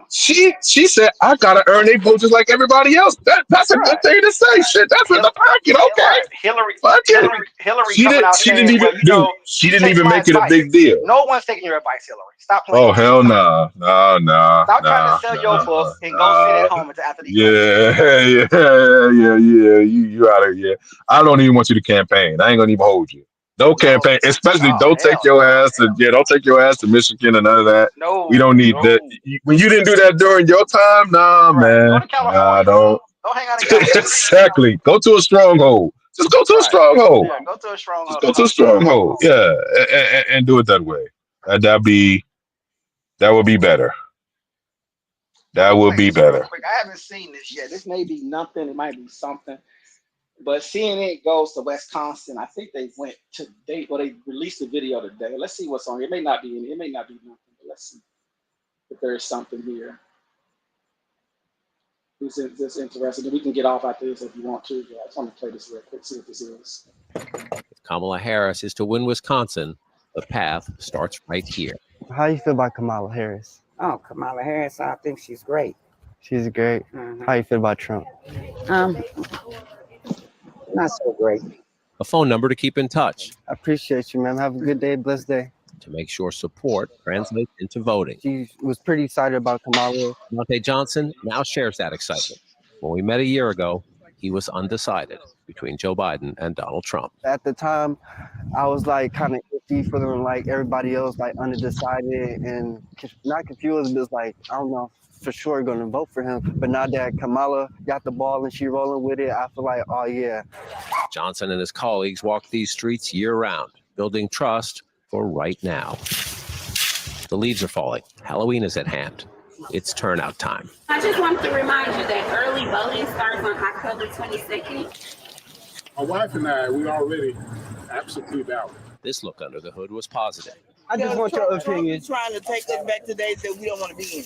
But there are cracks in the Democratic foundation. I know I don't want him, but then I feel like I question her a little bit too. The canvassers share notes every workday. What are people saying? No question Harris is stronger in the black neighborhoods now than Joe Biden was when we first visited a year ago. It's a sense of hope in the air. But there are warning signs. It is people out here saying that they don't want to vote.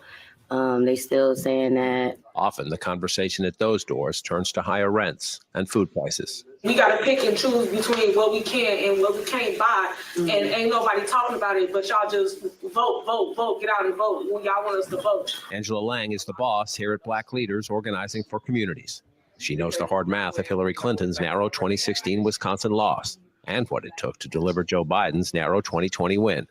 Cautiously optimistic now as she rallies her team and runs the 2024 canvassing numbers. You can't win a statewide election here without going through the heart of Milwaukee, and in some cases that runs through this office and the work that our team does. But also we're seeing folks in heavily red areas that are getting together with other women at coffee shops without their husbands knowing, for example, and starting to have those conversations. Don't do it, DC. Right now, Off the chart support among women is critical for Harris. When these canvassers encounter a Trump supporter, it is almost always a black man.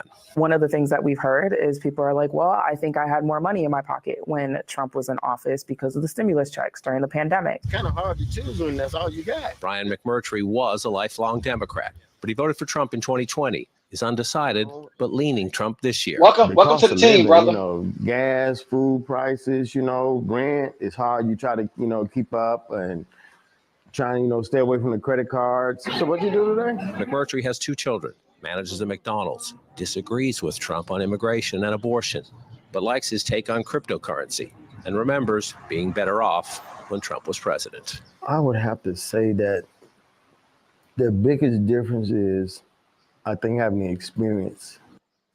Most people have no clue the best way to make money on Amazon is not with physical products. Plus, he says he worries Russia's Putin and China's Xi wouldn't see Harris as an equal. They look at a man as being, a leader. So that's like somewhat of a troubling issue. Do you have any problem with a woman president? Nope, not at all. Like I say, it's about doing the right thing for the country. How can you take bigotry over a job? Eric Jones hears it all when he stops for coffee at the barbershop and in his real estate business. If I was a gambling man, I would probably put my money on Harris. Things are getting better. The numbers are better. The energy is different. But an earlier job sometimes hurts the vice president. It is black men. Law enforcement has not been kind to black people historically. District attorneys have not been kind to black people historically. Plus, Jones says abortion and transgender rights sometimes come up in his barbershop debates. The good old party feels that they have a monopoly over the Christian vote. The Democratic Party feels they have a monopoly over the black vote. The problem is there are a lot of blacks that are Christians, and the black church is one of the strongest institutions in the community. So you have this tug of war in a city that I'm pretty sure the black folk will decide who wins that city, and more than likely the presidency. Yes, turnout time in a community that matters big time. John King, CNN, Milwaukee. Well, thanks to John King for that report. And joining us now is Zolan Kano-Youngs. He's a CNN political analyst and White House correspondent for the New York Times. Zolan, thanks so much for joining us today. There's a lot going on. A lot was made over those Obama comments after the rally in Pittsburgh. And some of the headlines that came out were using words like scolds and admonishes and shames. Do you think that those comments to that group of young, mostly black men came off as scolding to them and to some? Do you think that effort by Obama could backfire? Based off my reporting, there is a risk of that, yes. And some people did digest it that way. Some black leaders did process it that way. Look, for some, the former president was in many ways, as a former president, as also a trusted messenger in the black community, the ideal person to almost say the quiet part out loud. And by that, what I mean is the quiet part out loud being something that has been discussed in private conversations with black leaders and Democrats. And that's whether a small, I'm not talking about all black voters, it's not a monolith, we're not a monolith, but a small slice of the electorate would come to support a black woman in the way that black women have come to support black men in leadership positions for decades. And that's what the former president was getting at. But the risk here as well is that for other Democrats, President Obama's comments also risked scapegoating one of the more reliable supporters of the Democratic Party. For decades going back. In total, black men have been, only second to black women, one of the more reliable bases for Democrats. And, you know, for some black leaders I talked to, they said it's a healthy conversation if black men are trying to interrogate the party. And for some black voters I've spoken to, they feel as if their vote has at times been taken for granted as well. They have economic frustrations. They feel as if government has neglected them, and they want the administration to come out and earn their vote. So it definitely was a calculated risk, that speech just earlier this week. Zolan, there's some interesting new numbers, probably worrying for the Harris campaign in your newspaper, the New York Times, this morning. A Times Siena College poll finding that black voters who are younger than 30 split almost evenly over the party that keeps its promises. 43% saying Democrats versus 40% the Republicans, but older black voters overwhelmingly choosing Democrats there, 82% to Democrats, 11% Republicans among black voters age 65 and older. So, Zolan, with 24 days left, do you think that there's any progress that Harris can make? Can she make up that gap with those younger voters? That's certainly what the campaign is focused on. Look, this has been a concern. The numbers that you just ran out, including that sort of age disparity there, that has been a concern for this White House for the last couple of years. Even before she was at the top of the ticket, I remember reporting that the vice president was having sort of private meetings with black leaders, black businessmen, black entrepreneurs as well, to get at sort of that age divide and those younger black voters and sort of energize them as well. So it's been on their mind for a while. Look, she does have that interview next week with Charlemagne the God as well, so that you can tell that, and I believe that's in Detroit, you can tell that's going to be focused as well on appealing to black voters, black men specifically. They right now are trying to get that small but significant slice of the electorate that is considering staying home. in trying to make the case that her administration can deliver for them. But again, for many voters, they have the same concerns that they had with the Biden administration now for Harris. We only have a couple of moments left, but when you look at black male voters specifically, what appeal do you think Donald Trump has for them over Kamala Harris?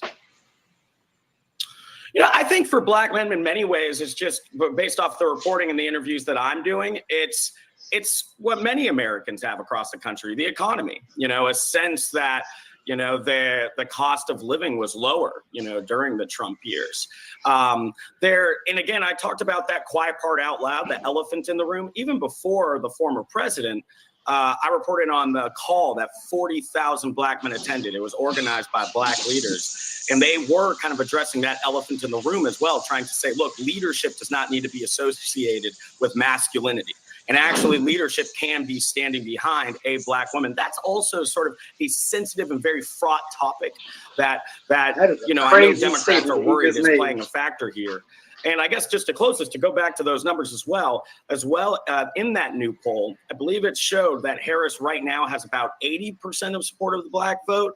I mean, that's still lower than the 90% that President Biden commanded in 2020, right? So this is still a concern as we approach the final weeks.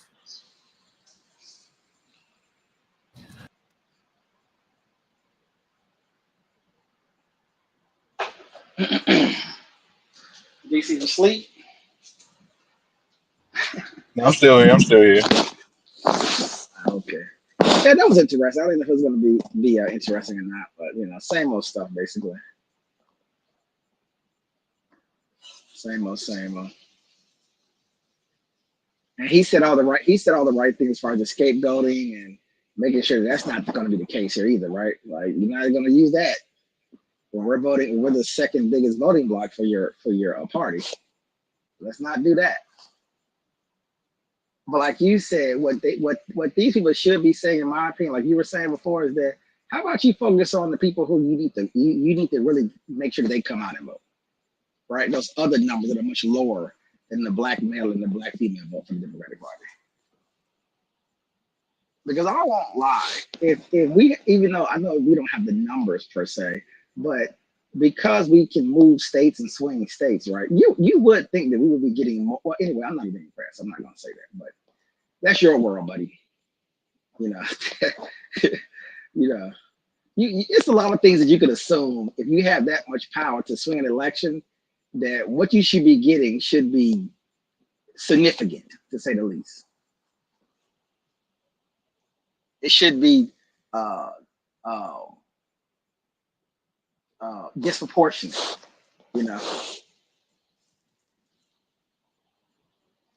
if they're that concerned.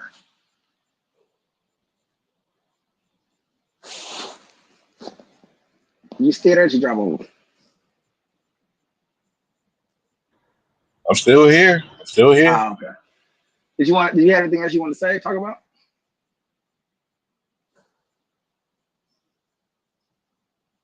Are you busy? No, I mean I'm pretty good, man. I'm pretty good. I gotta deal with the little one. You already know whose birthday weekend it is, so you already know how that is.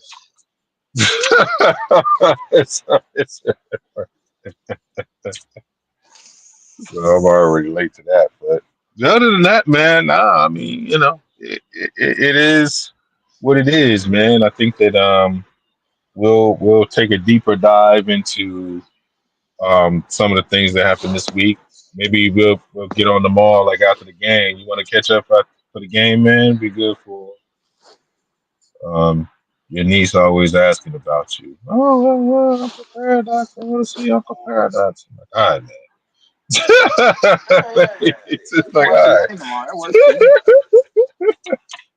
Yeah, I don't know if my team playing or not tomorrow, but we can go watch your team play. Wow, you a foul too. You I've been telling you for 5 years. You gave me long warnings. Yeah, that's cold right there. That's some cold. That's nasty work, man. Nasty work. I'm a homer. I'm a homer now, man. I'm a homer. I'm not in your division. I'm not in your conference, all right? So you only got to Got Action Jackson I doing made his sure I thing. didn't. I ain't I mad made at sure I didn't do that. you. I ain't mad at you, though. Action Jackson is the man, though. I got to give it to him. You Well, right. honestly, I just like quiet and peaceful, to be honest with you. football And you don't football know how stuff, good right? it Just feels. You forget don't know about how good it. football. You don't know how good it feels, man. Just playing, and that's it. Not too much attention. You know. Right. You know, everybody ain't making money off you. Yeah, yep. Whole careers and shit. Yeah, Whole whole entire podcast. careers. Yeah. Yeah, whole careers, bro. You $1 million can't just. careers. That's crazy. $1 million careers. Yeah, for sure. So I That's get it. crazy, bro. Trust me, I definitely get it. But Crazy, bro. I can't even watch the show because everybody talking about it is them boys. So it's like it's not even. You can't even watch anything. It's kind of funny actually from this perspective. Yeah. True. But All right, man. So we I could have been just enjoying all the play though. So it's been fun. But all right, man, we can close it up. I think that, like I said, in a few days, I think this will come out the news cycle. okay. And I think things will probably stabilize and probably get back to normal. Cause like I told you, I don't know what they're looking at and what they're saying, but to watch them in these different spaces that I be in, watching them get like a little nervous, a little panicky because the numbers ain't where they think they should be at. Yeah. I think at the end of the day, we get down to it, the last day or two. I think when we get right down to it, people are gonna do what they got to do at the end of the day. Right. But I know I agree. pollsters, experts, their careers are on the line. So it's a whole. That's the other thing about a lot of these people that do a lot of talking. Yeah, Right? they Their this careers are this on is the line. gonna they got whole they got careers on the line. You're right. And So you gotta be careful with some of it. That's why I say I don't whoever's want to gonna go get too crazy on closer within the vicinity, they're gonna be making some bread. You hear me? That stock gonna go through the roof. Yeah, Woo! for sure. Because every political pundit is gonna want to speak to you. They're gonna want to tell you how your formula works, what you see and what you use. They're gonna use you as their primary source, baby. That mean people don't understand. It ain't just these people get paid. Yeah, millions. Because that's telling the politician what their pain points, what they need to do, how they need to look at the elected, what was not done properly. This is like QA basically. It's like quality assurance. Look at it like that. Yeah. Yeah. And it's like you say, it's fun if you're doing politics every day, it is fun to jump on some things. But I always say I'm trying not to overly scrutinize a moment in time because it's only just a moment, and the news cycle will transition to something totally different. You got your punches in today, man. You didn't slip all of them. You landed some haymakers up Right? there. Yeah, I didn't know. I mean, I told you we're gonna be nice because it's not about him at the end of the day, right? We can do that later on another day, on another time. We're not doing the election. The politics in the election has to be focused on the candidate. That's my problem with what he did, by the way, is that focus on the candidate. It was so much not about her. Yeah, it was so much not about her and how you feel about things. It was about how he felt about the black electorate, black male electorate. At that, that's why I said it was a personal thing. It was something that was personal to him. He felt this way. Are you kidding me? Like y'all gonna vote for this guy? You see how he was acting? It was like what? Stay home. Like, who are you talking to? And like I told you, it would make more sense if he was around all the time. He was in the spaces all the time. Yeah, true.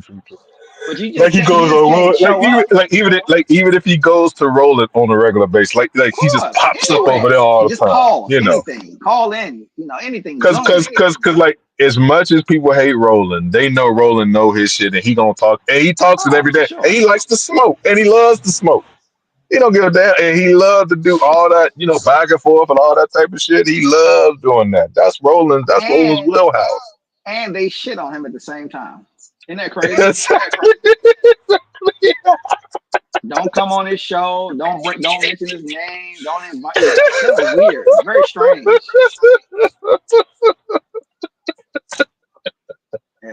Because she should have been on his show 3 or 4 times already, in my opinion. Already, man.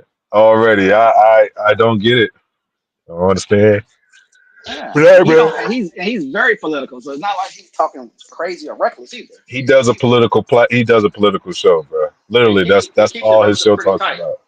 365 degrees every year. It's layered with what you go do, vote and all this type of stuff, policies. Once this election is done, he's gonna start talking about 2026. It's just the way he is. He's just gonna go to the next thing. Yeah, Whether you're right. mayoral Yeah, you're race, right. Yeah, but that's the issue. Like I said, the Senate you look at the races. Senate races, Yep, House that's of what he's Assembly gonna do. races. Yeah, But he's gonna talk all about the down Congress. ballot It's not stuff. gonna just be that. So whether win or lose, he's gonna talk about the Congress and trying to get Yeah. Congress together and all that type of shit. So yeah. Yeah. I was watching the debate between our people in Maryland for Senate, also Brooke and the Republican Yeah. guy. Hogan is a governor, man, not a senator. I mean, he just needed to know the difference between the two. There's a significant difference, man, in my eyes, in my opinion. Yeah, In my it's a opinion, different between job. somebody that's a It's a different senator job. and somebody that's a governor of a state. He wants to stay relevant, I think, to run for president. I think that's what it is, but he doesn't have to do that. People know who he is. He can try to get a job, and well, he wouldn't get a job in the Trump administration, but he would get a job in the he would get a job in the Kamala administration. I would imagine she'll hire somebody like him. They basically asked him the debate host asked him a question as if he was a Democrat. I said, I can't watch this no more. I can't do it. That triggered the shit out of you. Like, you're a Republican. Hold your nuts, man. Fuck Maryland. Hold your nuts. I know he got a counter. I know he got a Yeah, you know he can't. You know he can't do that. I know he can't. Yeah, you know he can't do that, bro. Absolutely not. You got to know where you at. No. You got to definitely know. So, but it's pretty funny though. And even looking at Ted Cruz and the Latino guy, I think he's Latino that's out there in Texas, been interesting as well, and in Florida. So all of it's been interesting debates. I'm trying to see can anybody swing some of these Senate seats is up for grab. We'll see. But like I said, we're roughly 23 days, 22 days away. I mean, it's coming fast. Coming fast, man. Down the pretty pipe. much here, man. 3 weeks, really. So 3 more weeks. That's crazy, bro. Crazy is about to happen. It was just 100 days not too long ago, man. Remember that? That's crazy. 98 days or 99 days. I remember. Yeah. I remember. Yeah. Yeah.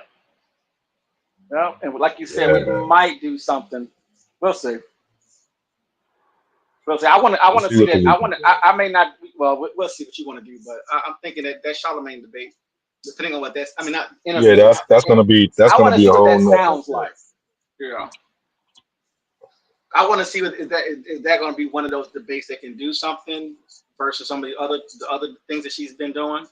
Will that connect in a certain type of way, or will it just be another interview and things keep moving? So be very, very curious about that particular one out of some of the other ones. I'm curious to see. Standard. Yeah, I'm curious to see how real she's going to end up being. Happen to be like what's she going to decide on doing? Yeah, for sure. This could have been nipped in the bud. Yeah, this could have been nipped in the bud a long time ago, though, in my opinion.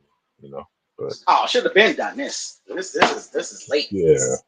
I thought she wasn't even going to do it, to be totally honest with you. Yeah, I don't think she wanted. I don't think she wanted to do it. Yeah, she didn't want to do this. That's not what she wanted. No, that's a fact. That's why she wished that she probably talked to former President Barack Obama and told him, I wish you didn't do that. Like, I really just wanted it to be about me, my candidacy. I know I got a problem with. You don't think she understands that she got a problem with black men? Like, I know everybody. She's not stupid. She knows this. she know how black people look at her. She's not dumb. She's not stupid. People have told her. She knows that. Yeah, being a prosecutor don't necessarily help, but she got black men. She got a black support group that are black. And I thought that should be good enough. You should be happy with that. She has a strong constituency of black male advocates. To that rock for demand her. 100% of a vote is on the level of disrespect that I just can't articulate on this call right now. So I'm being nice about it, but Lord have mercy. You keep doing. That's what I'm saying. We gotta have a real. Yeah, next time we just gonna have. Since you want to do that, you keep doing it. We're gonna have to have a real discussion about voting and options. All right. So forget all this. Yeah, I ain't gonna hold you. Listen, I understand it, and a lot of that is true. Well, yeah, but I'm trying to A keep lot it of in that is true. respect. I'm trying to keep it positive. I'm not trying to go Yeah. negative. I'm trying to keep it within the framework of what we're working with here, not outside but those boundaries. you jumping in and out. You doing the hokey pokey. You doing the you bet your right foot in, put your right foot out. But remember, I'm not necessarily trying to bend anybody to the right. It seems that people are I know you're arrogant not. and I know cocky you're enough not. to think that No, I should no. do something based off of something else is disrespectful, to be honest with you. Like, who are It you? is Who disrespectful. do you think No, you it is are to tell me disrespectful. what you think I should do? Who are you? What have you done for me at the end of the day? What kind of work you done put in with me? What have we done together? Like, what are people thinking right now? I mean, it's insanity to me. You know what I'm saying? Like, you're really anyway. See, I'm not gonna do it. I'm not gonna do it. I'm gonna let it go. Well, Let it go. we'll see what Charlemagne and Kamala and all Envy and all them what they would generate. Is what's her name still there? So Tezzy, Tesla, Not Tesla. No, I know she's not there. I'm talking about the other one. Angela Rye. Who? Jess Hilarious. Jess Yeah, still she's there? there, but she's on maternity. Ah, that's right. So they Damn, got she they got pregnant the again. other sister there. Yeah. Yeah, the younger She one. ain't pregnant no more. Young intern. Yeah. Okay. All right, man. Let's go shut it on down then. We get up out. All right, we appreciate everybody. Like, subscribe, share, do all those good things. This is the Code Breaker. This is Paradox. This is DC. Until next time. Peace.